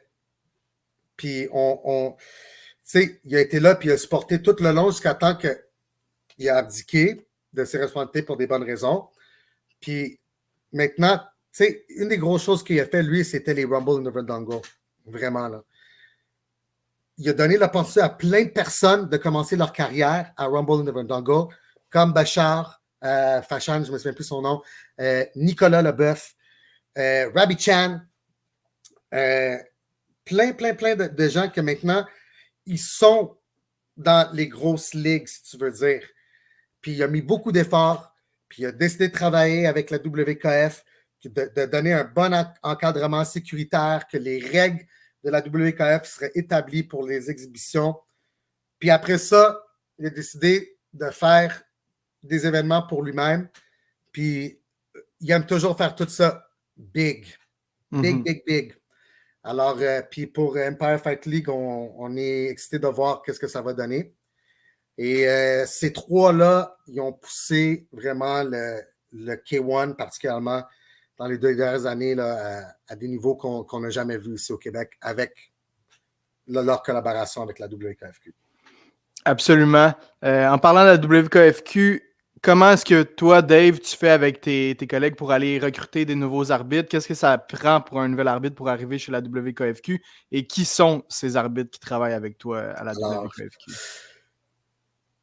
le but de la WKFQ pour les officiels, qui était très important pour nous, était de changer le paradigme qui était établi dans le passé.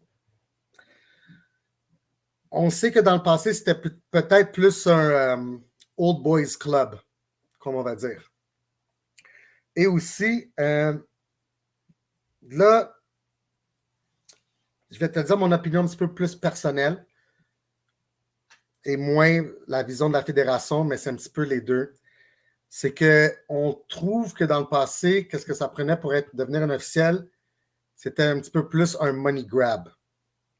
Il fallait passer à travers une certification. Là, on te donnait un petit morceau de papier. Là, tu étais niveau 1. Là, tu fais un autre cours. Tu es niveau 2. Mais tu vas faire ton cours d'officiel. Peut-être qu'il n'y a pas d'événement pendant 2 mois. Est-ce que tu te souviens de tout ce que tu as appris? Est-ce que c'est ancré à l'intérieur de toi? Quand tu dis money grab, tu veux dire que comme mettons, moi, je veux aller à la WKFQ, ben ça me coûte des sous. Fait que. Ben, il y avait un prix pour faire les formations d'officiels. Ouais. OK? Fait que la fédération prenait des applications sans vraiment se Je ne soucier parle pas de notre du fédération. suivi. Ben, dans le passé, la W-Canada avait fait un petit peu la même chose, mais c'était le status quo avec toutes les organisations. OK. OK?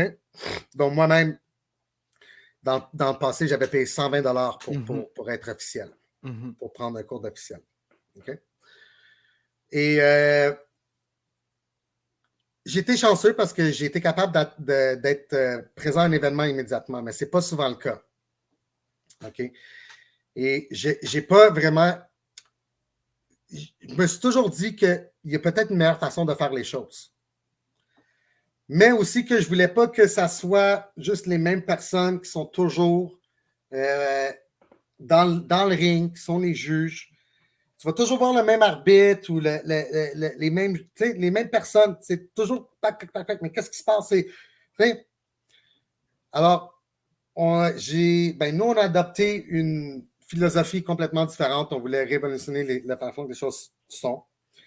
Puis, on voulait commencer vraiment à chercher des athlètes, des entraîneurs et des gens hyper passionnés du sport pour devenir des officiels. Alors, on a déjà eu certaines requêtes qui ont été envoyées par courriel qu'on a acceptées pour certaines personnes. Et pour le reste, la façon qu'on recrute, c'est quand on est aux événements, puis qu'on, tu sais, comme je l'ai dit, je parle beaucoup aux athlètes, puis mes officiels aussi. Il y a beaucoup de communication. On est très ouvert, on est très accessible.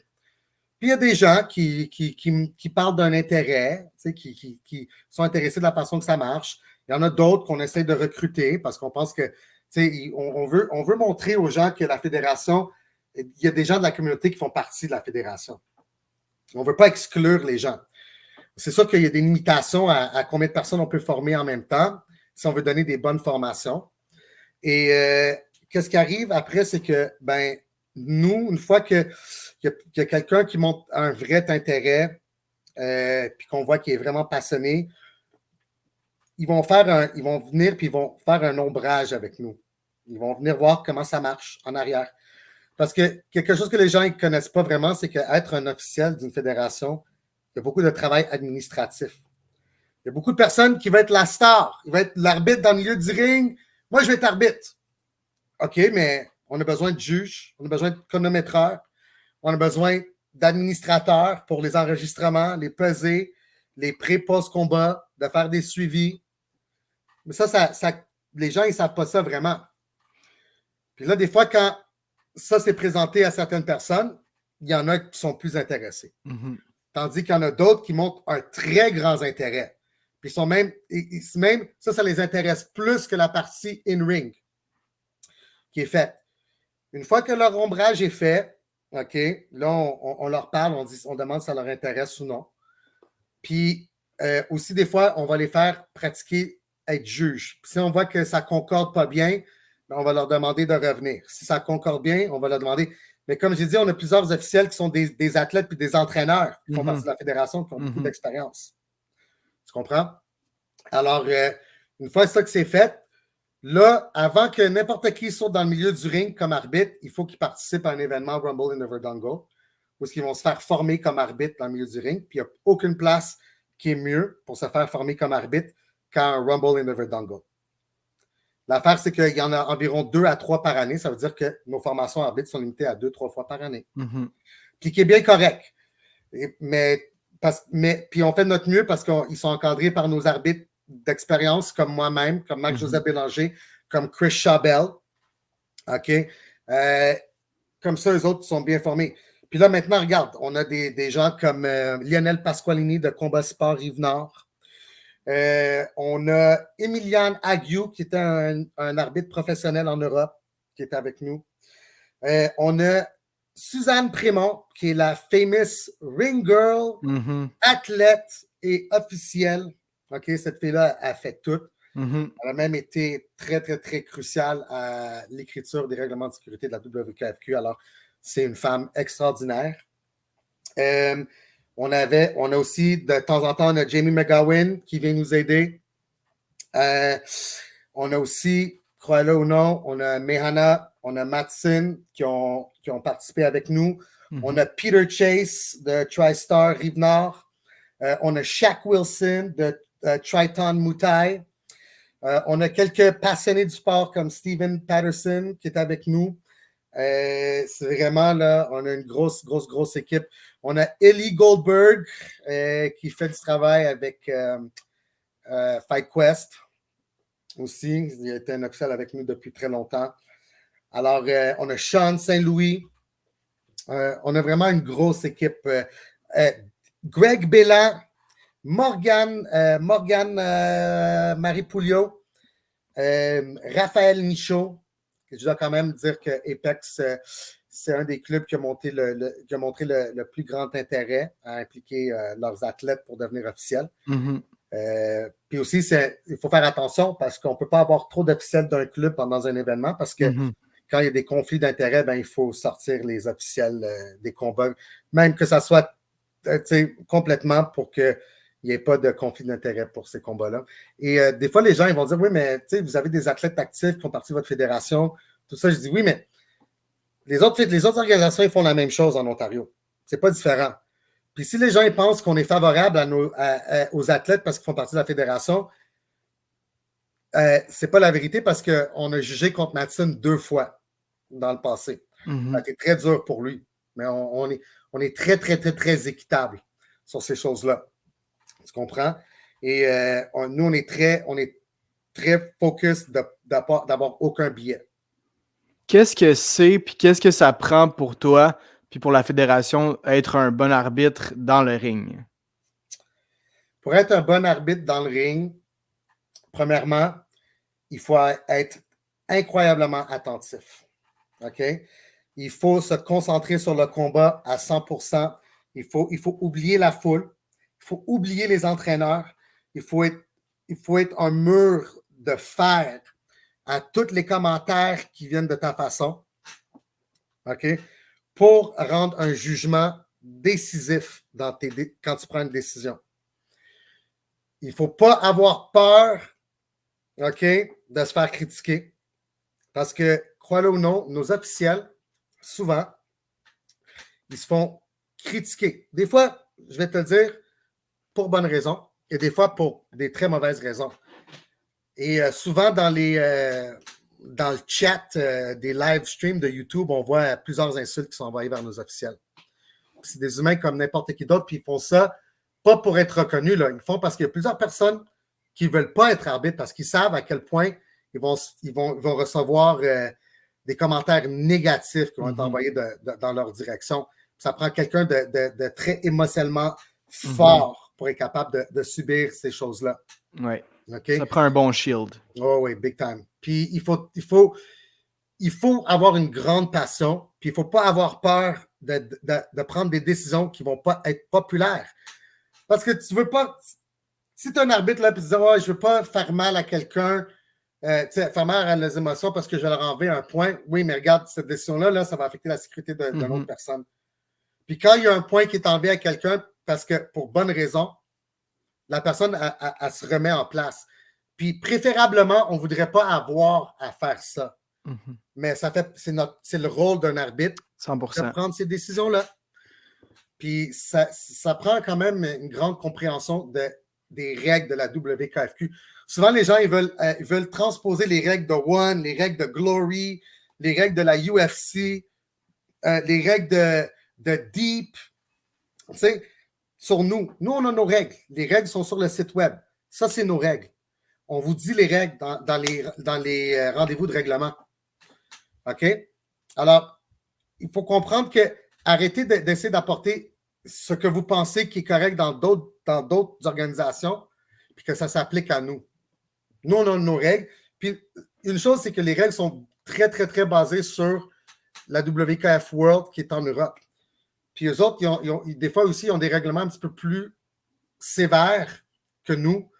Puis, on essaie vraiment de trouver une bonne balance. On a un petit peu plus de liberté de notre côté pour essayer de trouver un plancher commun, pas un plancher commun, un middle ground pour tout le monde, pour que ça soit bien.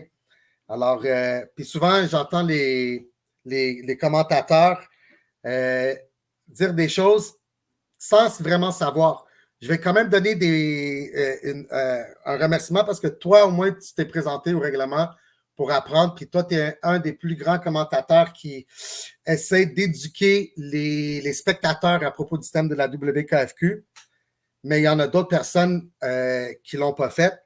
Puis des fois, quand ils passent des commentaires, ça manque la marque parce qu'ils n'ont pas vraiment une bonne idée de c'est quoi les règlements de la fédération.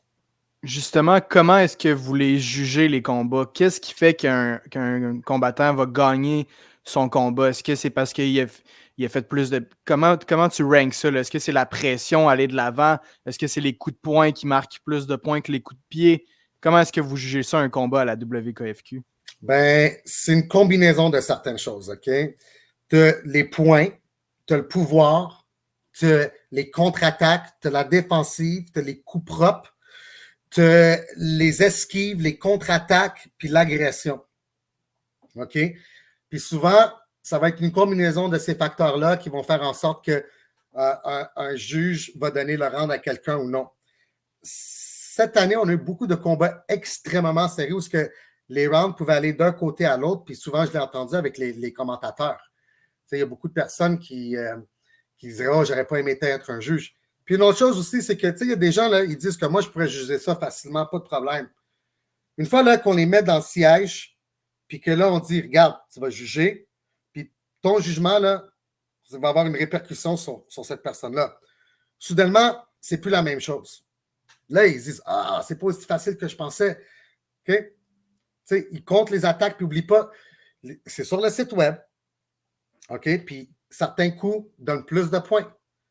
Les coups de poing à la tête, les coups de genoux au corps, les coups de jambes au corps et aux jambes, c'est 1 point. Les coups de pied à la tête, c'est 2 points. Les coups de pied sautés au corps ou à la tête, c'est 3 points. Alors, plus le niveau de difficulté est pour la technique, plus de points sont attribués à cette technique-là si elle tombe sur la cible proprement. Il y a aussi la pression. Si c'est un petit peu ex aequo avec les attaques, c'est qui a mis plus de pression? C'est qui a défendu mieux? C'est qui a contrôlé le ring un petit peu mieux? Alors ça, c'est ça qui joue quand un juge va donner un round à un athlète.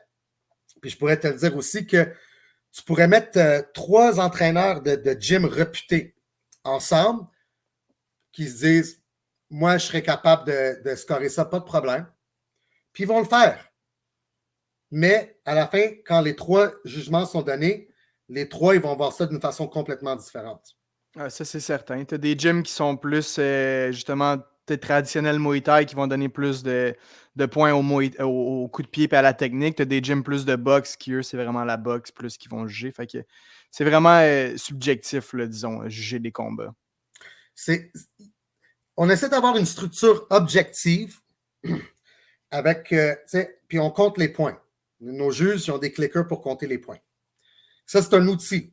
On se souvient bien, c'est un outil pour être capable de bien comprendre, OK, facilement qui a lancé plus d'attaques, mais c'est pas toujours, le plus grand indicateur. Si un gars il a 18 coups puis l'autre il en a 17, ça ne veut pas dire que l'autre gars il n'a pas landé des plus grosses frappes qui ont fait plus de damage.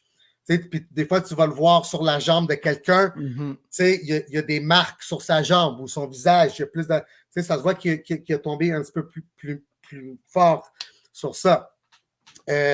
Puis aussi, dans cette structure-là, il y a toujours un petit côté subjectif qui rentre là-dedans, dépendamment de la personne qui est dans la chaise de juge, qui rend ça un petit peu difficile. Moi, comme officiel, je suis toujours un petit peu, comme superviseur, je suis toujours un petit peu stressé, mais je vais toujours supporter mes officiels. Puis s'il y a quelque chose avec quoi je ne suis pas d'accord, ça, on fait toujours, après, on se parle toujours entre officiels à la fin de la soirée pour essayer de voir pourquoi ils ont pris cette décision-là, qu'est-ce qu'on peut améliorer, si on est d'accord avec ça ou non. Mais malheureusement aussi, des fois, on a eu quelques problèmes avec les rendements de décision. Malheureusement, les annonceurs ont lu les mauvaises décisions des fois, qui fait en sorte que les gens, ils se posent des questions, ils se disent, mais c'est quoi ce score-là? Puis là, c'est un petit peu trop tard de sauter à l'intérieur. Ils donnent le bon gagnant, mais ils n'ont pas bien lu la carte. Puis, nous, on a une carte spéciale qu'on fait, qu'on donne aux annonceurs pour que ça soit lu clairement. Mais des fois, c'est sombre, ils ont de la misère à lire, puis des fois, ça arrive. Mais, des fois, c'est le français-anglais aussi. Bien, il y a aussi ça. C'est très important. C'est pas facile, mais on fait notre mieux pour ouais. Ben non, je pense qu'à la fin de la journée, c'est important pour vous de faire un suivi avec vos arbitres, que ce soit positif ou juste comme constructif. C'est définitivement essentiel. Puis j'aimerais te lancer une idée aussi.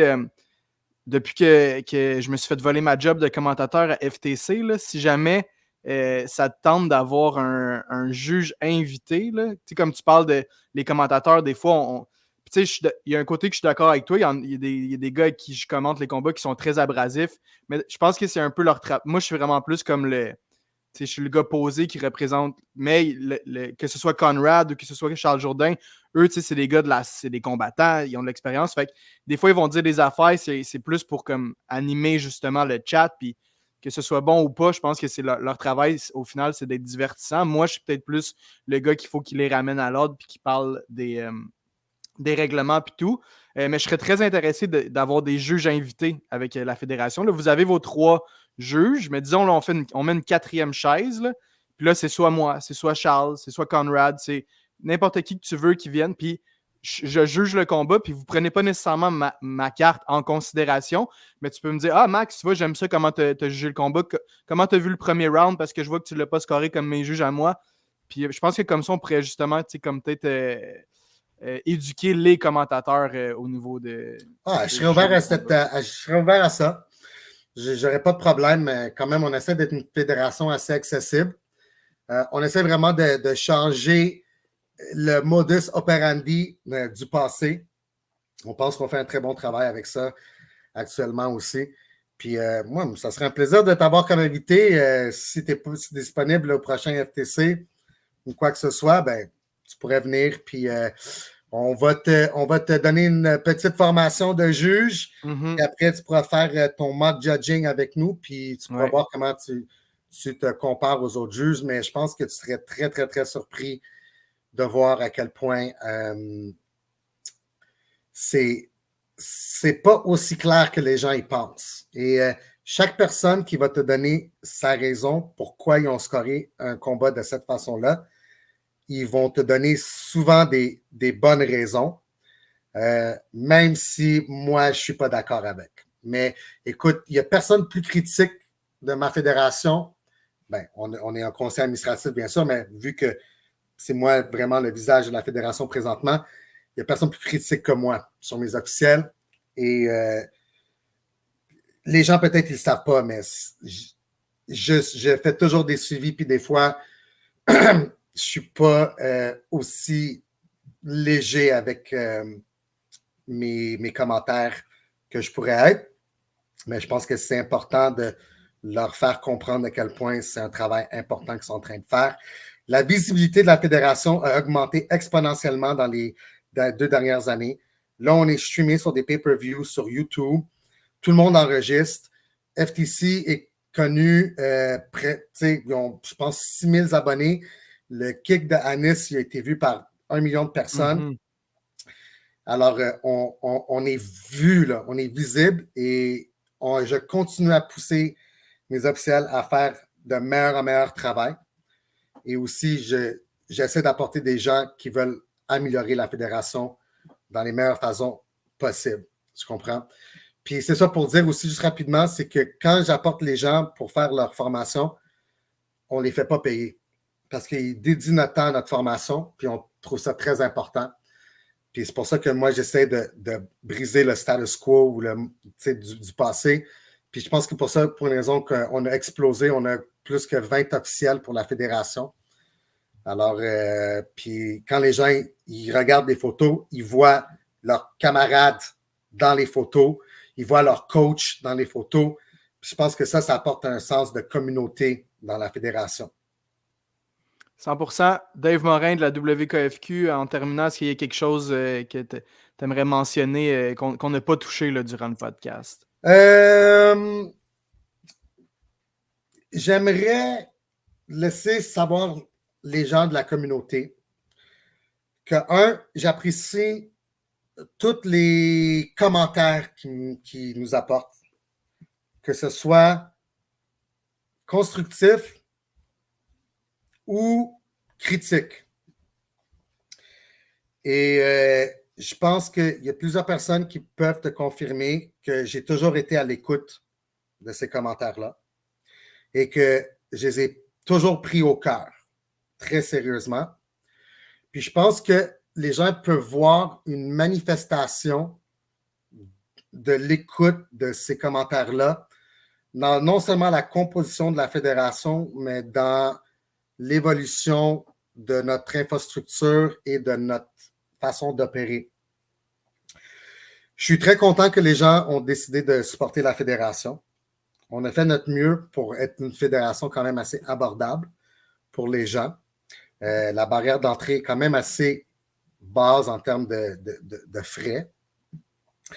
Puis que tout ce qu'on a fait là, c'était pour bâtir la fédération, pour donner le meilleur équipement possible, un site web qui est facile à naviguer, de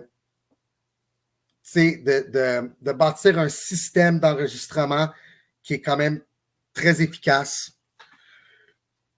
on parle avec les gens tout le temps, que quand ils envoient des courriels ou des appels téléphoniques, j'en ai eu plusieurs conversations dans les 2 dernières années. Et je suis très fier du travail qu'on a accompli. Je sais qu'il y a d'autres choses qu'on veut faire dans le futur. Souvent, les gens, présentement, il y a 2 grandes préoccupations pour la fédération. 1, c'est le Muay Thai. Puis 2, c'est un tournoi provincial. On a déjà entamé la première étape. La deuxième, on commence bientôt à travailler sur nos plans préliminaires pour voir qu'est-ce qu'on peut faire. C'est donc pourquoi une des raisons que je suis allé en Ontario pour voir comment, pour être capable de voir un tournoi de haute qualité, puis d'essayer de voir c'était quoi les meilleures choses qu'on pouvait prendre de ça. C'est pas une chose facile à créer, à faire. C'est sûr que c'est quelque chose qu'on vise pour faire en 2024. 2025, excuse-moi. Si c'est le début de 2025 ou la fin de 2025, on ne sait pas encore, mais c'est quelque chose qu'on vise.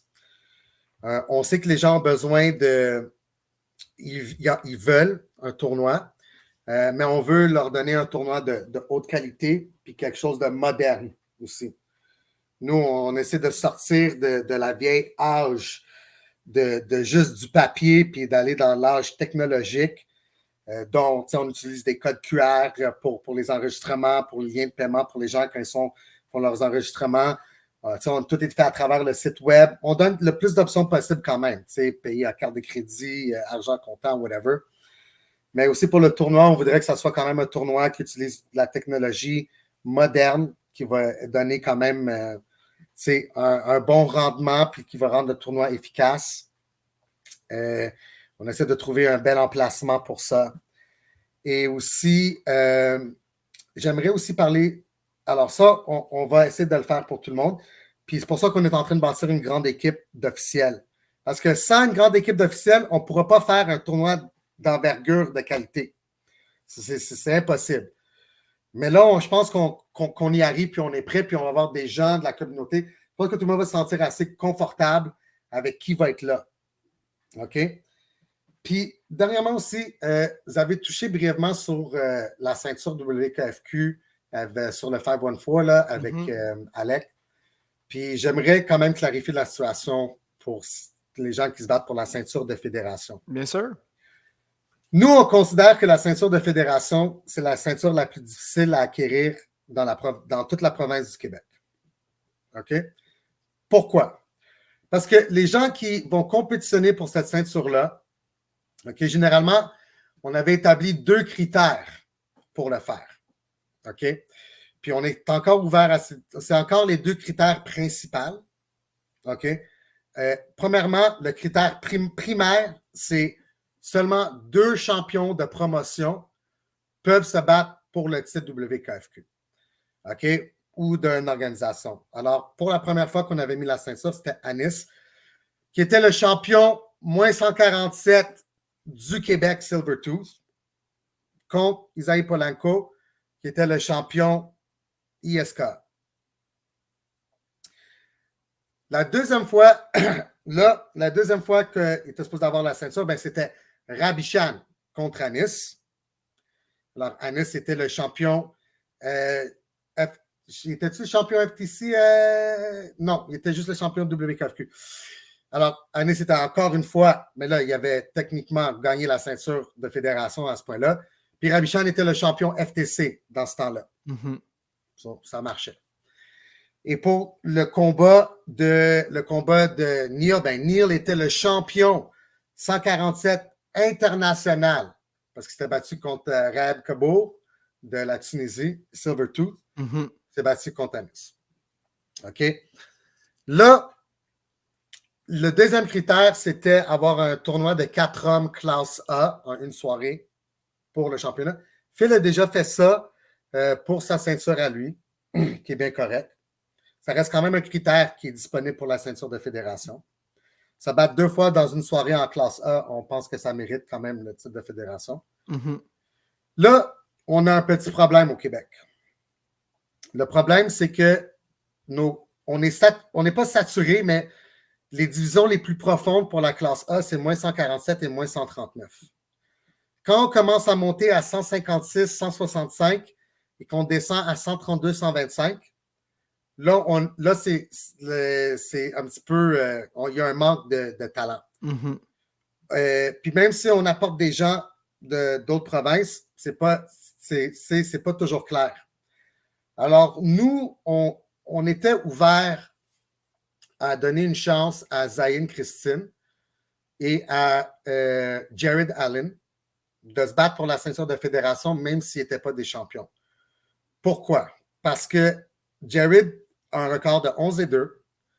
Il y a eu beaucoup, beaucoup, beaucoup de misère de se trouver un combat au Québec. Il est allé se battre en Thaïlande. Il est allé se battre... il est allé se battre aussi en Italie. En Italie, c'est ça. OK? Alors, puis on sait qu'il il s'est rendu en finale au CMTO. Malheureusement, je n'ai pas visionné le combat. Je ne sais pas si la décision était la bonne ou non. Alors, mais quand même, on s'était dit, OK. Puis il allait se battre contre un champion panaméricain qui s'est battu en Ontario récemment. Puis Zayn Christine, mais Zayn, ça va devenir, techniquement, ça va être le premier combat classe A femelle dans l'histoire du Québec. Puis on se disait que c'était une bonne opportunité pour elle de se battre pour cette ceinture-là. La seule chose, c'est que la fédération ne veut pas mettre des combats pour 2 ceintures. Premièrement, parce qu'on ne veut pas diluer la valeur de chaque ceinture. Alors, on ne veut pas enlever la valeur de la ceinture Empire, puis on ne veut pas enlever de la ceinture WKFQ. Mm-hmm. Et en même temps, on ne veut pas virer dans ce qu'on trouve qui se passe présentement, c'est que là, tout le monde veut porter 2 ceintures en même temps. Puis nous, on ne pense pas que c'est une bonne façon de faire les choses. Alors, c'est pas qu'on est fermé d'esprit à avoir des gens qui ne sont pas champions de promotion, mais il faut que ça soit exemplaire. Puis ça va être la discrétion de la fédération. Mais généralement, de base, c'est des champions de promotion qui vont se battre pour la ceinture WKFQ. Parce qu'on veut que notre ceinture, la personne qui la porte, c'est la meilleure dans la province ou même en Ontario. Mm-hmm. OK? Alors ça, c'est très, très, très important pour nous de clarifier. Et il y a juste peut-être eu un petit manque de communication. Et on ne veut pas pointer de doigt personne. Je pense que c'est important de clarifier. Puis on est très content qu'il va y avoir des ceintures IFL pour Empire Fight League 2. Puis je pense que c'est important que la promotion ait ses propres champions aussi. Mm-hmm. Comme ça, il pourra y avoir des gens qui peuvent mettre dans la queue le si on veut dire, ou dans le line-up pour se battre pour une ceinture de fédération. Et même, je pense que l'année prochaine, on va en avoir. Mais si on doit donner une ceinture par année, là, on va le faire, une ceinture par année. On croit dans notre ceinture. Puis la seule personne qui a porté la ceinture pour nous présentement, c'est parce que est quelque part maintenant. Puis on sait que quand il atteint cette ceinture-là, c'est un bon signe de leur qualité d'athlète. 100%. Vivement le Muay Thai, vivement le tournoi provincial et vivement les ceintures WKFQ en 2025. Dave Morin de la WKFQ, allez voir le site internet pour plus d'informations. Sinon, ben, vous êtes présent dans la grande majorité des événements de kickboxing ici au Québec. Merci beaucoup, Dave, pour ton temps. Puis j'espère que la vidéo en aura aidé plus d'un à... Ben, ça a été un plaisir. J'espère que ça a été informatif. Je pense qu'on a passé à travers le tout. C'était tout dans un contexte objectif, je pense. Et j'espère que ça a aidé à démystifier certaines choses à propos de la fédération. Je sais qu'il y a plusieurs personnes à qui je parle. Je pense que c'est quelque chose qu'ils voulaient aussi. Mais on reste un livre ouvert pour tout le monde. Ils ont juste à m'aborder moi, Marc-Joseph ou les autres officiels pendant les événements. On est là pour développer le sport du kickboxing, puis on espère dans le futur le Muay Thai au Québec. On est vraiment, je pense, la fédération numéro 1 au Québec. Je n'ai pas de la misère à dire ça, vraiment. Et on veut continuer à grandir. On a d'autres choses que je n'ai pas mentionnées de planifier, mais tu sais, c'est important aussi j'aime pas trop dire sans être sûr de mes affaires. Mais on a une bonne équipe autour de nous et les joueurs clés avec qui on travaille présentement, c'est des gens qui ont tout donné pour le sport et on est chanceux de les avoir. On est chanceux, tout le monde doit travailler ensemble. C'est pas juste la fédération, là. C'est la fédération, elle donne la structure, puis les membres club promoteurs, eux autres, ils travaillent avec cette structure-là pour créer un produit qui marche bien. Puis si on ne travaille pas de main en main, ben, on ne peut rien accomplir. Je suis très reconnaissant pour tous ces individus-là. Et puis merci à toi, Maxime, parce que tu as été ouvert d'esprit pour me donner du temps à parler. Je sais que c'était un petit peu long, mais j'espère que ça vaut la peine. Puis moi, je crois en faire une chose une fois, la faire bien. Puis comme ça, il n'y a plus de réponses ou de questions à répondre pour le futur. Puis si jamais tu veux venir avoir pour autres affaires ou tu veux venir faire du mock judging, juste envoie-moi un message. Puis ça sera un plaisir de t'avoir avec nous pour que tu comprennes un petit peu plus de la structure interne de la fédération. Oui, bien sûr. Écoute, on va pouvoir référer les gens à cette vidéo-là s'ils ont quelconque question. Puis tu mentionnes des trucs que vous travaillez encore là, en arrière. Là, fait que quand ça va se concrétiser, tu vas être le bienvenu de venir ici pour qu'on puisse faire une partie 2. En attendant, ben, on te voit, toi et la WKFQ, dans un ring près de chez vous. Le 25 octobre, Yes. Empire Fight League 2. Ciao. Ciao.